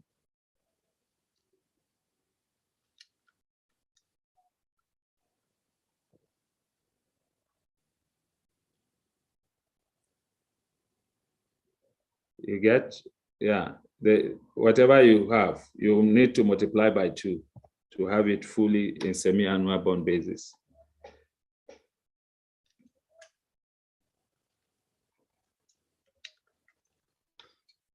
Yes, are we good? So that I can move. So the answer is this. All right. 1 plus F. Smart is asking where does 1 plus F come in. 1 plus F, remember F is the forward rate. So if you say 1 plus R or 1 plus F, F is the forward rate that we have. So when we say multiply by 2, it's like dividing that F when we have, you know, all these items are divided by 8. So if you have F and you divide F by 2, that is what you have at the end of the day. So the F is the forward, we are just representing it as a 3-year forward rate. That's the F. That's what the question is asking us. Which one is the 3-year forward rate that will start 12? So 3-year rate, 1 year from now. That's the question. That's what we answered. But the rates are given in semi-annual bond basis. So we have to change them to semi-annual bond basis by multiplying, dividing the rates by 2. You know, when I did 1.03, it is because I have 6% and dividing it by 2. When I did 1.02, it's because I have 4%, I'm dividing it by 2. Well, so when I do 1 plus F, it is 1 plus F. The F is actually divided by 2. So, but then if you do it, you get the result. I don't know if that answers the question that Smart is asking. Smart, are you okay? All right.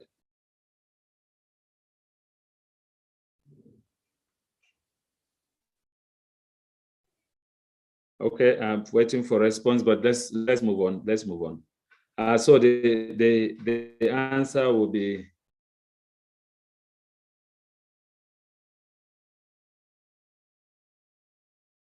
okay. No, this how so we have, so what I'm saying is, at the beginning, we have 1.03. Maybe I should have, let's say we have 1.0. The formula, if I'm to state it down fully, without assuming that we're doing revision, if I just state it to say, let's do it fully. If I don't have the question, if I take off this, I may not be seeing the question. So, but if I have 1.0, so it is actually supposed to be 1 plus 0.6. This 0.6 divided by 2 raised to power. Here we have 4 raised to power 4, then times 2. This should be equivalent to the 1 year rate that we have, 1 plus 0.4. Sorry, this should have been 0.06, 0.04, 0.04 divided by 2, and then also raised to power 2. Raised to power 2. This is one year rate, but then 1 times 2. Then the F is saying plus that forward rate that we're looking for, 1 plus 1 year. Remember what you want is the forward rate starting from year 1. It's saying what is the 3-year rate 1 year from now. So that is where the F is coming from. I don't have space, but I will just extend to say that is where the F is coming from. We can actually continue some of this discussion anytime. You remember, I have most of you here, we are connected on LinkedIn. You can actually connect on LinkedIn, and then we can continue some of this discussion. Also, the society office, I'm sure, will release our numbers later, so we can also continue the discussion. Take a picture. The F here is divided by 2, and then when you do those things, just like I said, you should be able to get it. I'll come back if we still have time. Are you okay?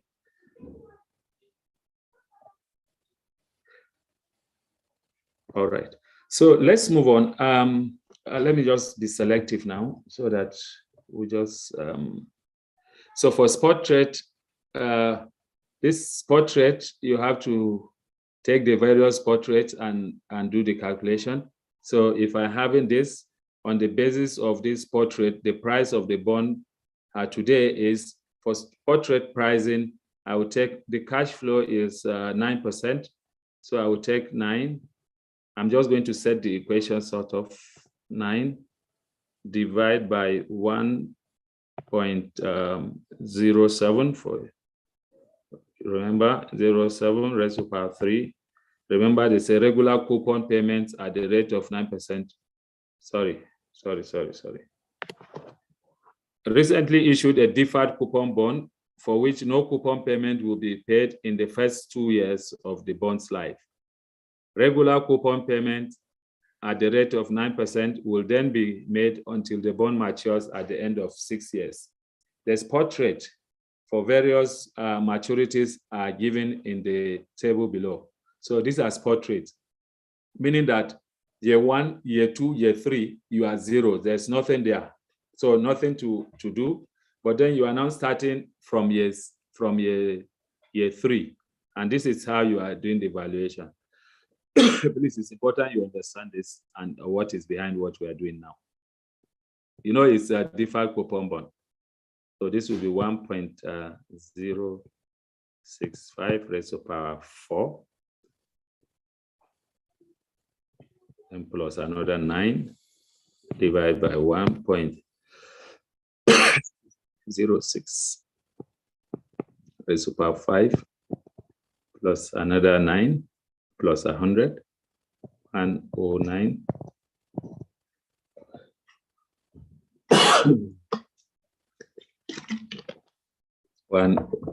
divide by 1 point.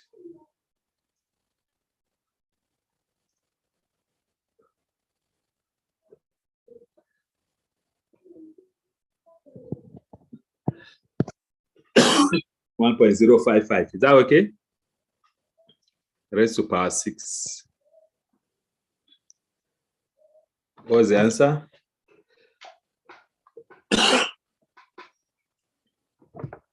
What's the answer?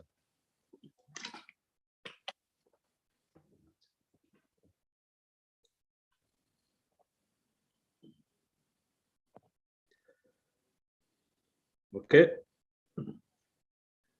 Yeah. So 9 point. So this kind of questions, when you see it in the exam, make sure you are balanced well before you start touching it, so that it won't come back to you and waste your time.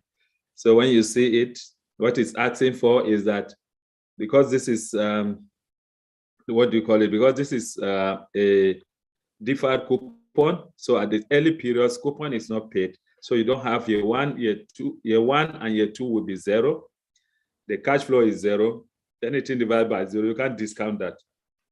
It's 0. So even if I do the discounting of a 0, it will be 0. So that will be 0. So I will start from year 3 and bring them to the present value. This is using the spot rate to value the bond. Beautiful. So the answer is B. Sometimes all you need to do is take pictures and then do it again. Make sure you're getting what we're getting. All right.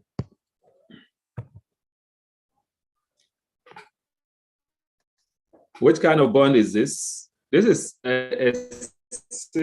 similar. Which kind of bond is this? So this is the question I would ask first in this question.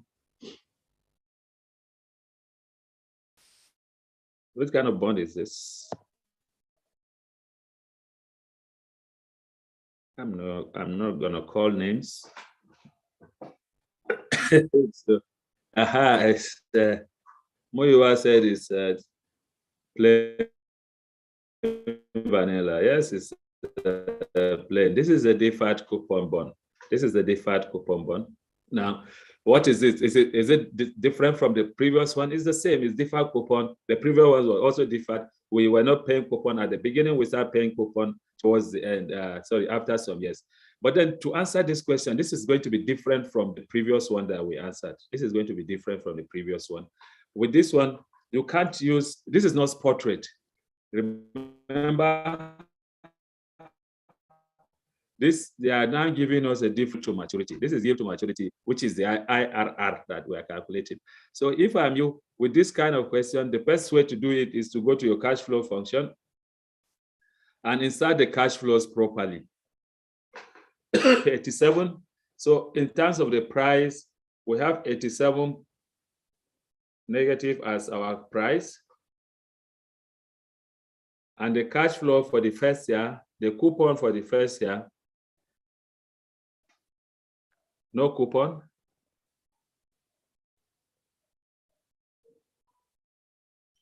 No coupon for the first year.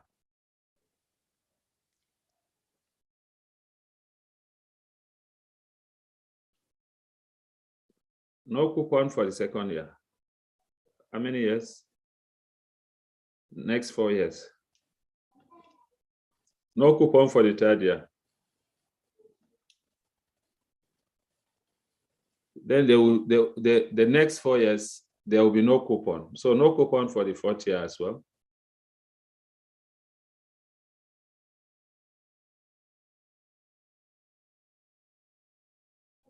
For the fifth year, it will start paying a coupon of 8, right?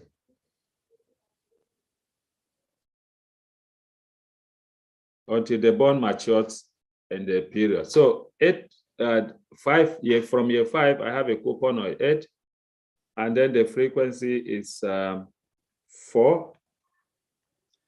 The F is 4, and then when I get to year 5, I will have 108. with a frequency of 1. That done, I'll come, that done,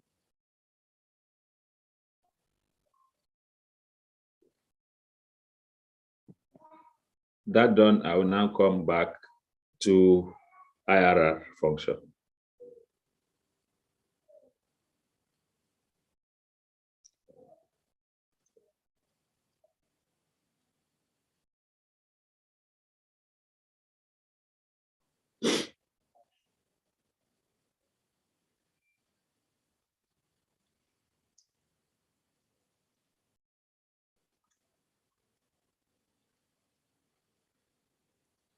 Did I miss anything somewhere?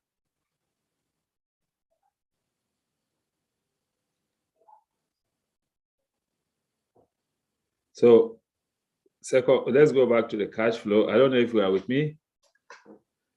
Cash flow, annual coupon payments at the rate of 8%. So 87 is in negative. See, that will be our CFO.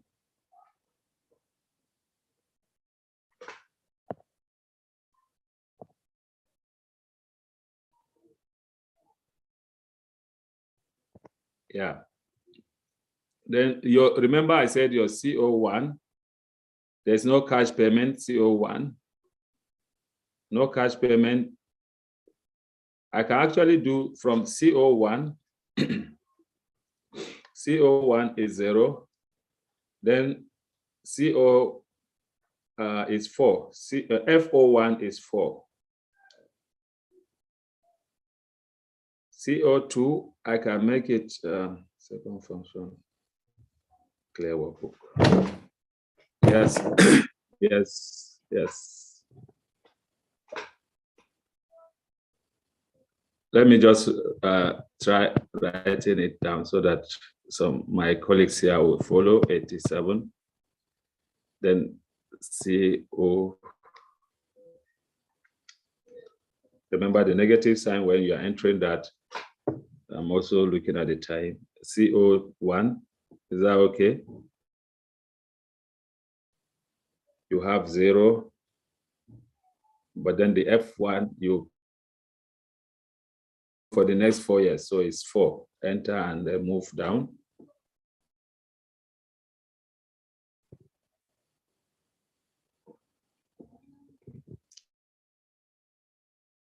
CO2, you put 8. F1, F2 for the F, this is 8, but then for the FO2, 4, right? Because I'm putting it for the 4, up to the 4 value, up to for the next 4 years. Then another, for CO3, I'm going to be inserting the 1. Then the 108 is for just 1 year. I go back to the IRR, I compute my IRR, I get it something around 6%.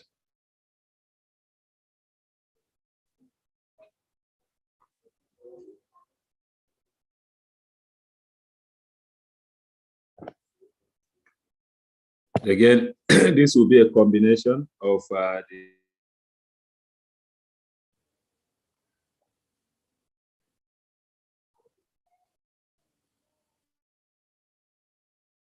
how many, yes.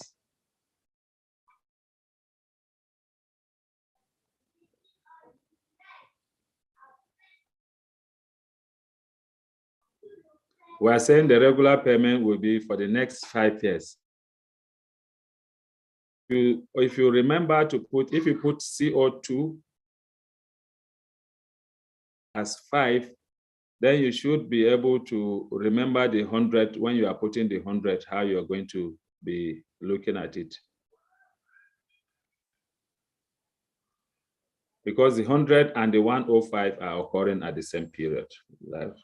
So it's fine.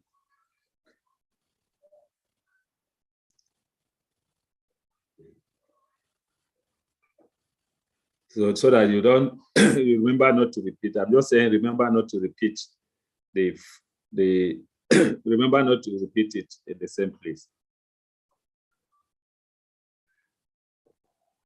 Exactly. First 4 years it will be 0. Then when you say 5 years, then 5 years. Yeah. Let me see. I get the point. Yes, please. That's correct.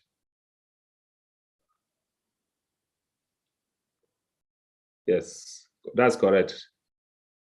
So in the cash flow, we're looking at the S4 should be 5. Yes, that's correct. This should be 5. Correct. This should be 5. Then remember the other one is 108 you are putting, and so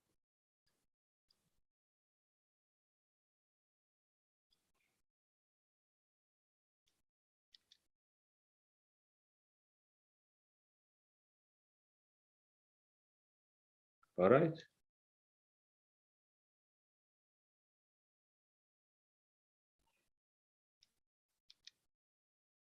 All right.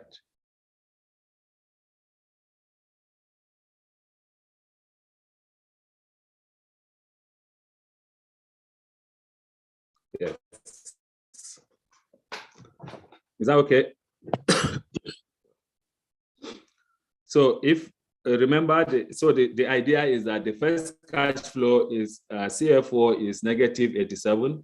Then the second one, the CO1 is going to be 0 for how many years? 4 years. Then the second one, the CO2 is going to be 8 for 5 years. And then we have the 108 is going to be taking the next year after the 108, after the 8. So after the 5, another 1 year, that is the 108. And then all we need to do, go back to the IRR function and compute. All right. Thank you. Correct.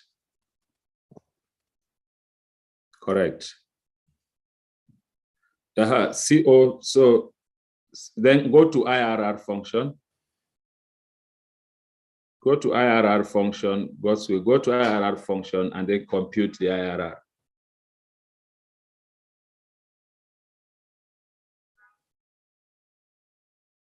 Beautiful. Oh, if I write it, this is my writing so that anybody, so 6% smart. The one that is closest, and they said closest to that one. All right, let's want us to reach the duration. Want us to use our calculator. Which one? Yeah. Compute. Let price. Remember the price of the bond.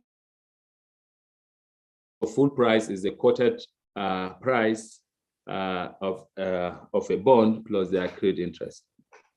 The clean price plus accrued interest. Full price is the dirty price as well. It's also called the dirty price because it includes accrued interest. So if you want to get this, you need to use your calculator. It is second function bond, right? Then the first STD, you are using 15th July. So we said July is July dot, then 15 as the day, and then 14, enter. So first is you put the July, whatever it is, 7 dot, and then you put 15, the day, and then 14, the two figures here, 14, and then you enter. So on the settlement date, that is SCD. Arrow down, it will ask you for coupon. Here, the annual coupon is 8%, so I will enter 8. Arrow down, it will ask for the redemption time. The redemption period is, the redemption date is 15 November. So November is 11 dot. Then I do 15, 17, enter. So 11 dot 15, 17, enter. That will give me my redemption. That will give me my redemption date. Then I will do arrow down. The redemption value is 100, par value of 100 that we're given here. Fine. I arrow down. Here is saying it's actual, but my computer, my calculator is saying 360. So I'll do second function set. Second function enter will take me to actual SCT. That's what I want. And this is semi-annual 2 over y. If you don't have 2 over y, do second function enter to have 2 over y. Then I have 2 over y. Yield is given to me as 5.5. I enter 5.5. Then I see the price. I compute. Now the price I'm seeing here is going to be the price without accrued interest. So I'm having the price without accrued interest. And then when I go down, because the question says on the basis of the information, the difference between the full and the flat price, which is what we call the difference between full and flat price is what we call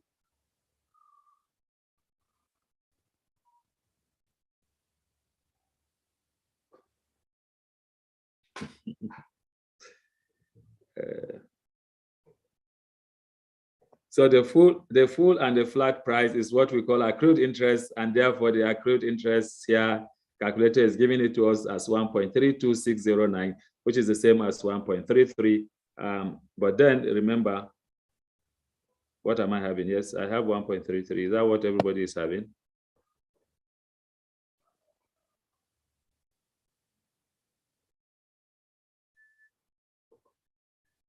Yeah, that's what I have.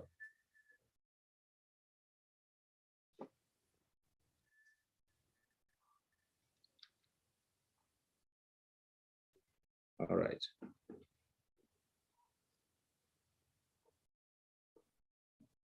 We should do it again, Fetch. Okay.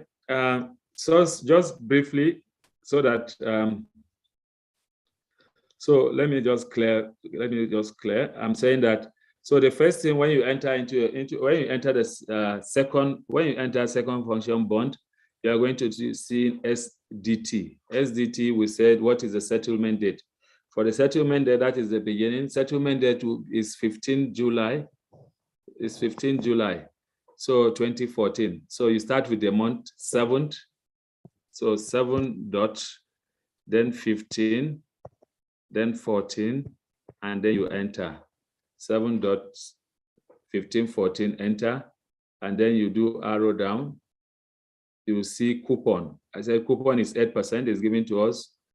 You do arrow down. You will see redemption date. You have it's November. So you do 11 dot, then 15, 17. And then you move down, you see redemption value is 100, is given to us there as the par value. Go down, I said in my own, then I saw 360. So here the question says it's actual. Because it's actual, you have to do second function set or second function enter to get to the actual. Then you have then you do arrow down, you have 2 over y. If you have 1 over y, you do second function set again to take it to 2 over y. Then arrow down, you have the yield, which is 5.5%. Just enter your 5.5%. Arrow down, compute, you see price. This is the price of the bond. Then the next one, you see accrued interest. Then I want to use this chance because it's like our time is going against us. I want to, let me just explain something and then I will attach it later when we're talking about duration and convexity. So you have, remember where we have 1.326, please do arrow down and you have 2.9258. Are you seeing that, please?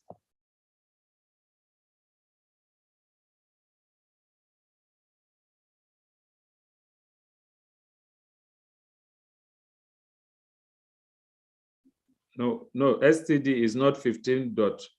You don't start with, you start with the month. You start with the month. Oreolua, Ayodele, start with the month, and then you move. Yes, Obina. All right. I'm asking, are you seeing what I'm saying?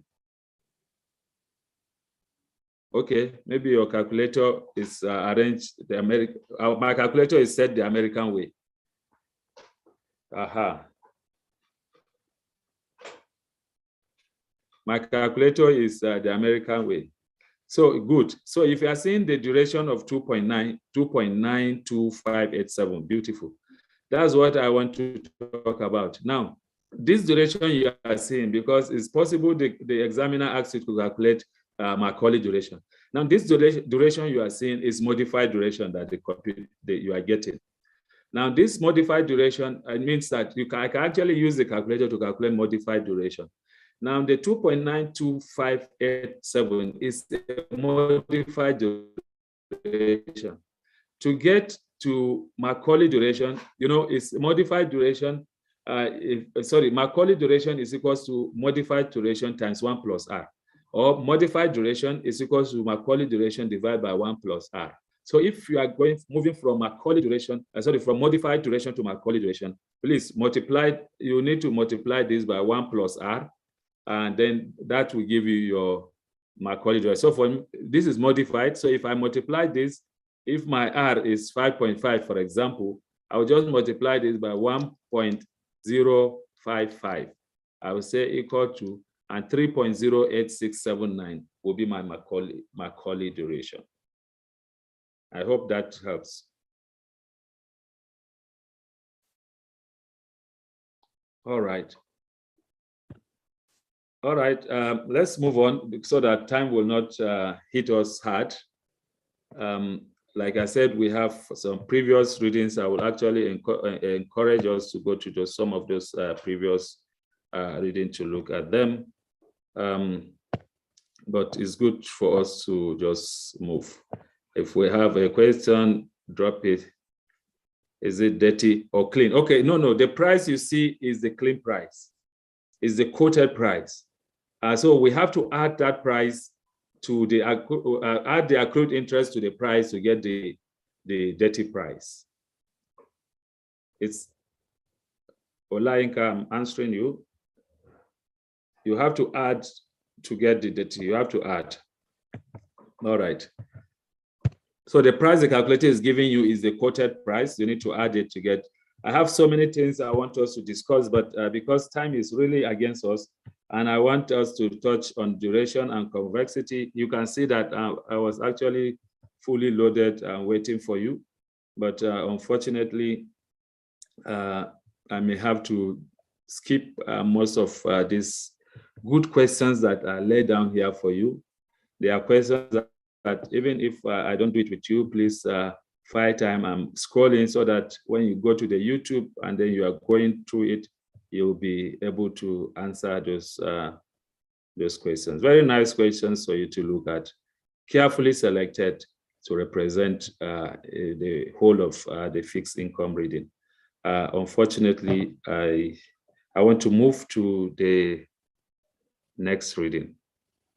Though not really to the next. Okay. All right. The next reading, just a reading that you do on your own. Is about securitization. Very few things to learn, but please be able to differentiate between extension risks and contraction risks, and then also be able to know about time tranching and credit tranching. When we say we are doing time tranching or credit tranching, what do we mean? I'll be able to answer those ones. Just be able to answer those ones and you'll be fine. I just want to move to the next session because I feel that there's a need for you to have some knowledge about duration and convexity. In terms of the return calculation, again, this is another area where your calculator can do most of the return discussion with you. most of the return for you. So use a calculator to calculate the return of the bond. Then, yes, the questions are available. You see the questions. I don't want to reduce them. I want to give you the whole of the questions so that when you pass fixed income, passing fixed income does not mean only fixed income. It means passing the exam. When you pass only fixed income, you come and tell me you pass fixed income. I will ask you what of the whole exam. So let's be meeting in level 2. Then you now tell me that I passed fixed income. I will be happy. But not for you to tell me that I passed fixed income, but I'm still doing it. No, you will not be doing it. By God's grace, this is the last time we'll be meeting here with you on level 1. All right. So, like I said, because time is moving, I want to just move ahead. And the return side, please be able to calculate the return, the horizon yield. But then I would just want to talk quickly about an understanding that a theory can be able to provide. Now, look at this. If you are an investor, there is a distinction between in this reading, there's a distinction between a short-term investor and a long-term investor. That is what the return part is doing, actually. Just making a distinction between a long-term investor and a short-term investor. If you are a long-term investor, the reading is saying that if you are a long-term investor, if you are a short-term investor, your concern is about what? The price risk. So if I buy a bond and I hold it, if I buy a bond and I hold the bond, and immediately after I buy the bond, interest rate goes up. The price of, when interest goes up, remember the price of the bond will go down. We're saying that if I buy a bond and I hold a bond to maturity, I buy a bond, immediately I buy that bond, interest rate goes up, and I hold the bond to maturity, my realized return will be higher than the original yield to maturity. That is because I'm a long-term investor, yield has gone up, holding to maturity means I'm reinvesting at a higher yield, I will get a higher realized rate of return. If I buy a bond today, and immediately after buying that bond, interest rate goes up, the price of the bond will go down. If I sell the bond before maturity, meaning I'm a short-term investor, then what it means is that my realized return at the end of the day will be lower than the original yield to maturity. That's how it is. Look at it from the perspective of whether the person is holding to maturity, meaning he's a long-term investor, or he's selling before maturity, meaning he's a short-term investor. If he's a short-term investor, selling before maturity, what it means is if interest rate goes up, I make less. If interest rate goes down, I make more. So if interest rate goes down and then you now sell the security, your realized return will be higher if you're a short-term investor. For the short-term investor, remember, it's only the short-term investor, somebody who is selling, that is getting capital gain. A long-term investor, somebody who is holding to maturity rather, will not have a capital gain or a capital loss. Those are some of the discussions that I'm just trying to do so that to make it easier for you to just understand on a general level. I could have gone more. I have some discussion, some things I would have want us to discuss, but then it doesn't matter anyway. For somebody who is holding to maturity, change in interest rate will only affect him in terms of if interest rate increase, then your return will be increasing. If interest rate decrease, your return will be decreasing. Now, let's just move. Holding to maturity has no capital gain and loss. I've said that. So let's just move straight to the issue of duration and convexity. We have two types of, remember when we say interest rate goes up, the price of the bond goes down. When interest rate goes down, the price of the bond goes up. The question is by how much?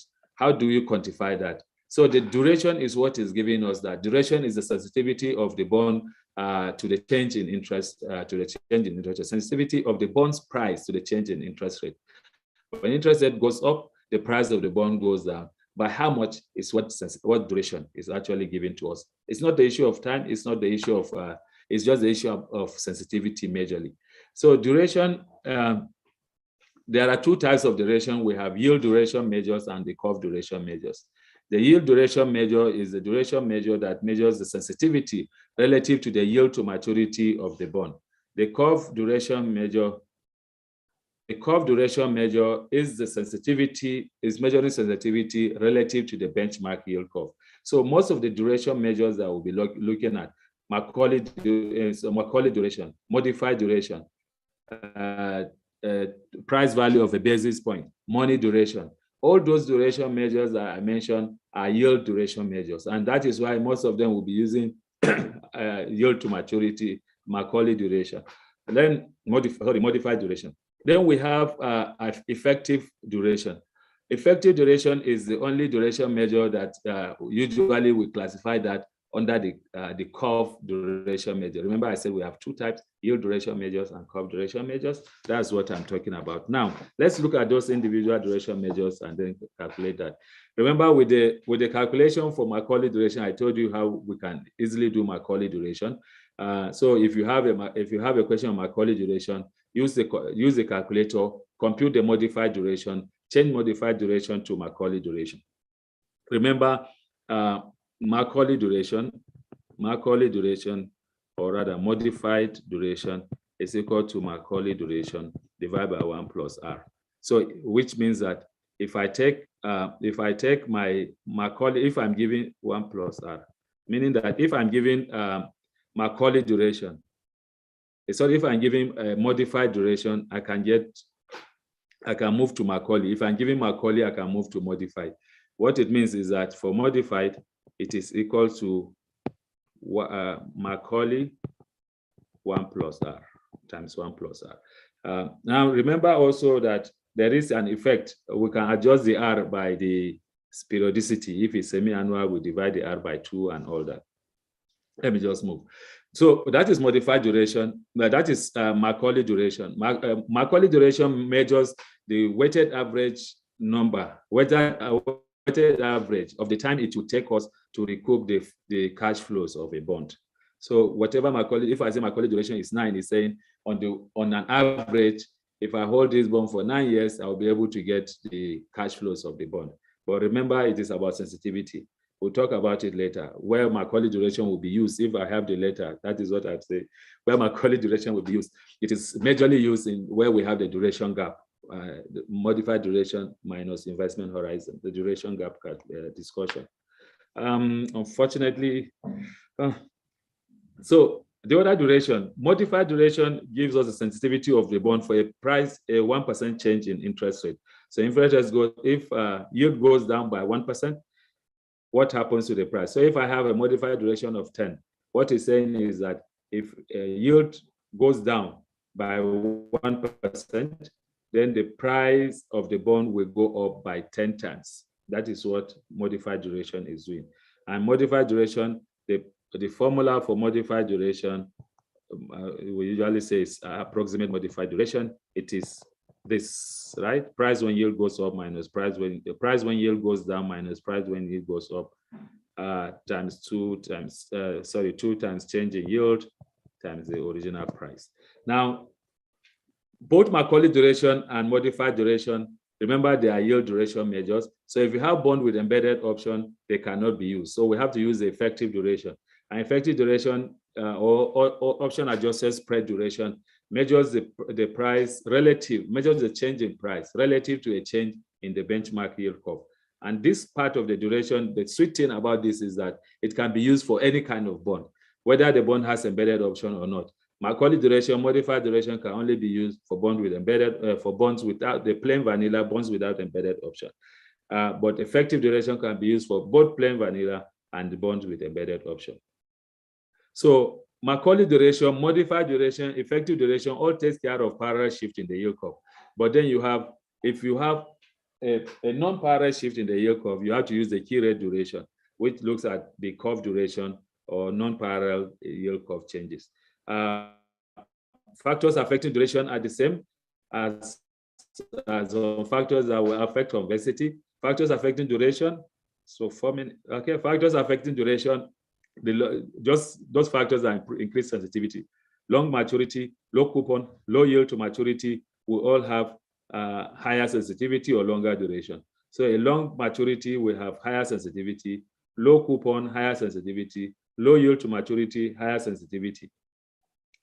So if I say low coupon is higher sensitivity, that means a zero coupon bond we have a great sensitivity, and the duration of a zero coupon bond will equal to the maturity of the bond. Bond with embedded option, if there's any embedded option in a bond, it means that the bond will have low sensitivity. Any embedded option will make the bond have low sensitivity. We have low sensitivity. Then floating rate note, this is video. I want to capture as many things as possible so that when you go, you listen gradually, you listen small, you understand it. Before they tell me the time is up, so that I will start rounding down.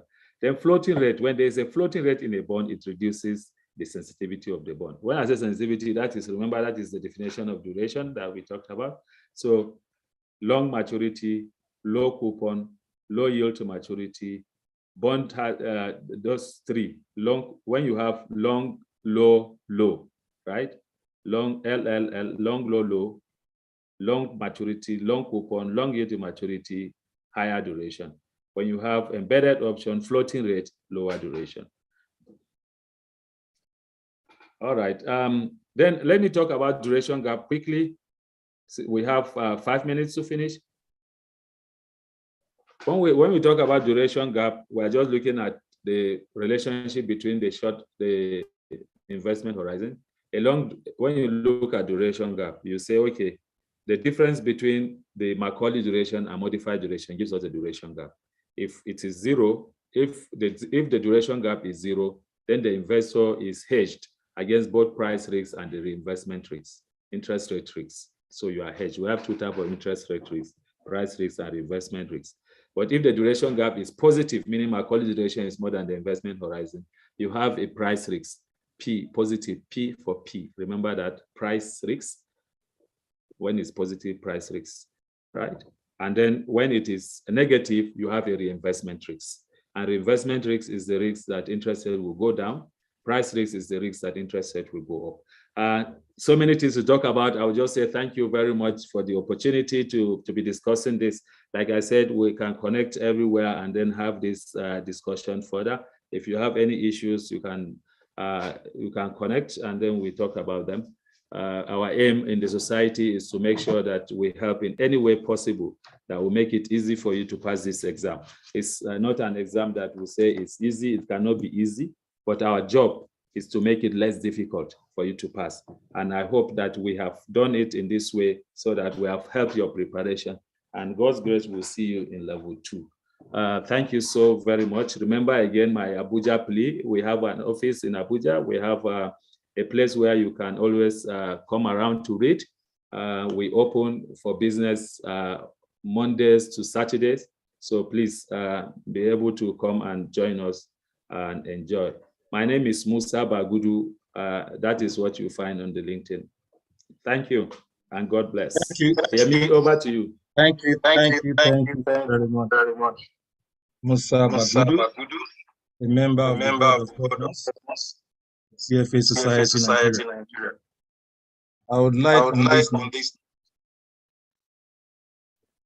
to thank our facilitators, CFA Society Nigeria office staff, for the wonderful job they've done in supporting our CFA level 1 candidates. I'd like to say a big thank you to Fola Abimbola, who took derivatives, Muhammad Buba for alternative investments, Shegun Jimo, who took equity, Wale Okunrinboye, who took economics, and Musa Bagudu that just finished with fixed income.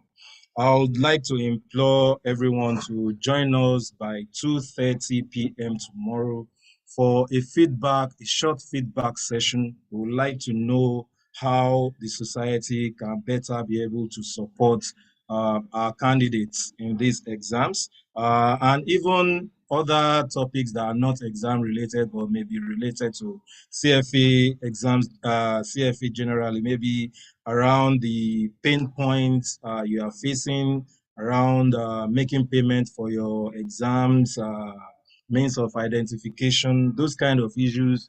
Can bring them up, and we'll, through this feedback, we'll be able to escalate to CFA Institute and hope to resolve them. Also, I would like to mention that you should not hesitate to go to CFA Society Nigeria website and register on the forum and link up with yourselves as candidates in CFA Level 1, probably set up virtual study groups thereon. And once in a while, some of our facilitators may be making cameo appearances on the forum to help take thorny issues. Thank you very much once again, everyone. I wish you Godspeed and all the best in your exams. Good night. Enjoy the rest of your evening. Tomorrow's session is for level 2. We are professionals.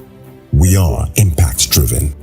We are CFA Society Nigeria, a member society of the CFA Institute Global Network of Societies. Our mission is to promote the highest standard of practice in the Nigerian financial services industry and provide a vibrant community for our members. The CFA Chapter signals the holder's commitment to professional excellence. As thought leaders, we collaborate with stakeholders to ensure adherence to ethical standards, better education for professionals, and to build market integrity. We are the leading voice for advocacy in the finance and investment industry in Nigeria. To partner with us or become our member, visit us at cfasocietyng.org for more details. CFA Society Nigeria, making finance a force for good.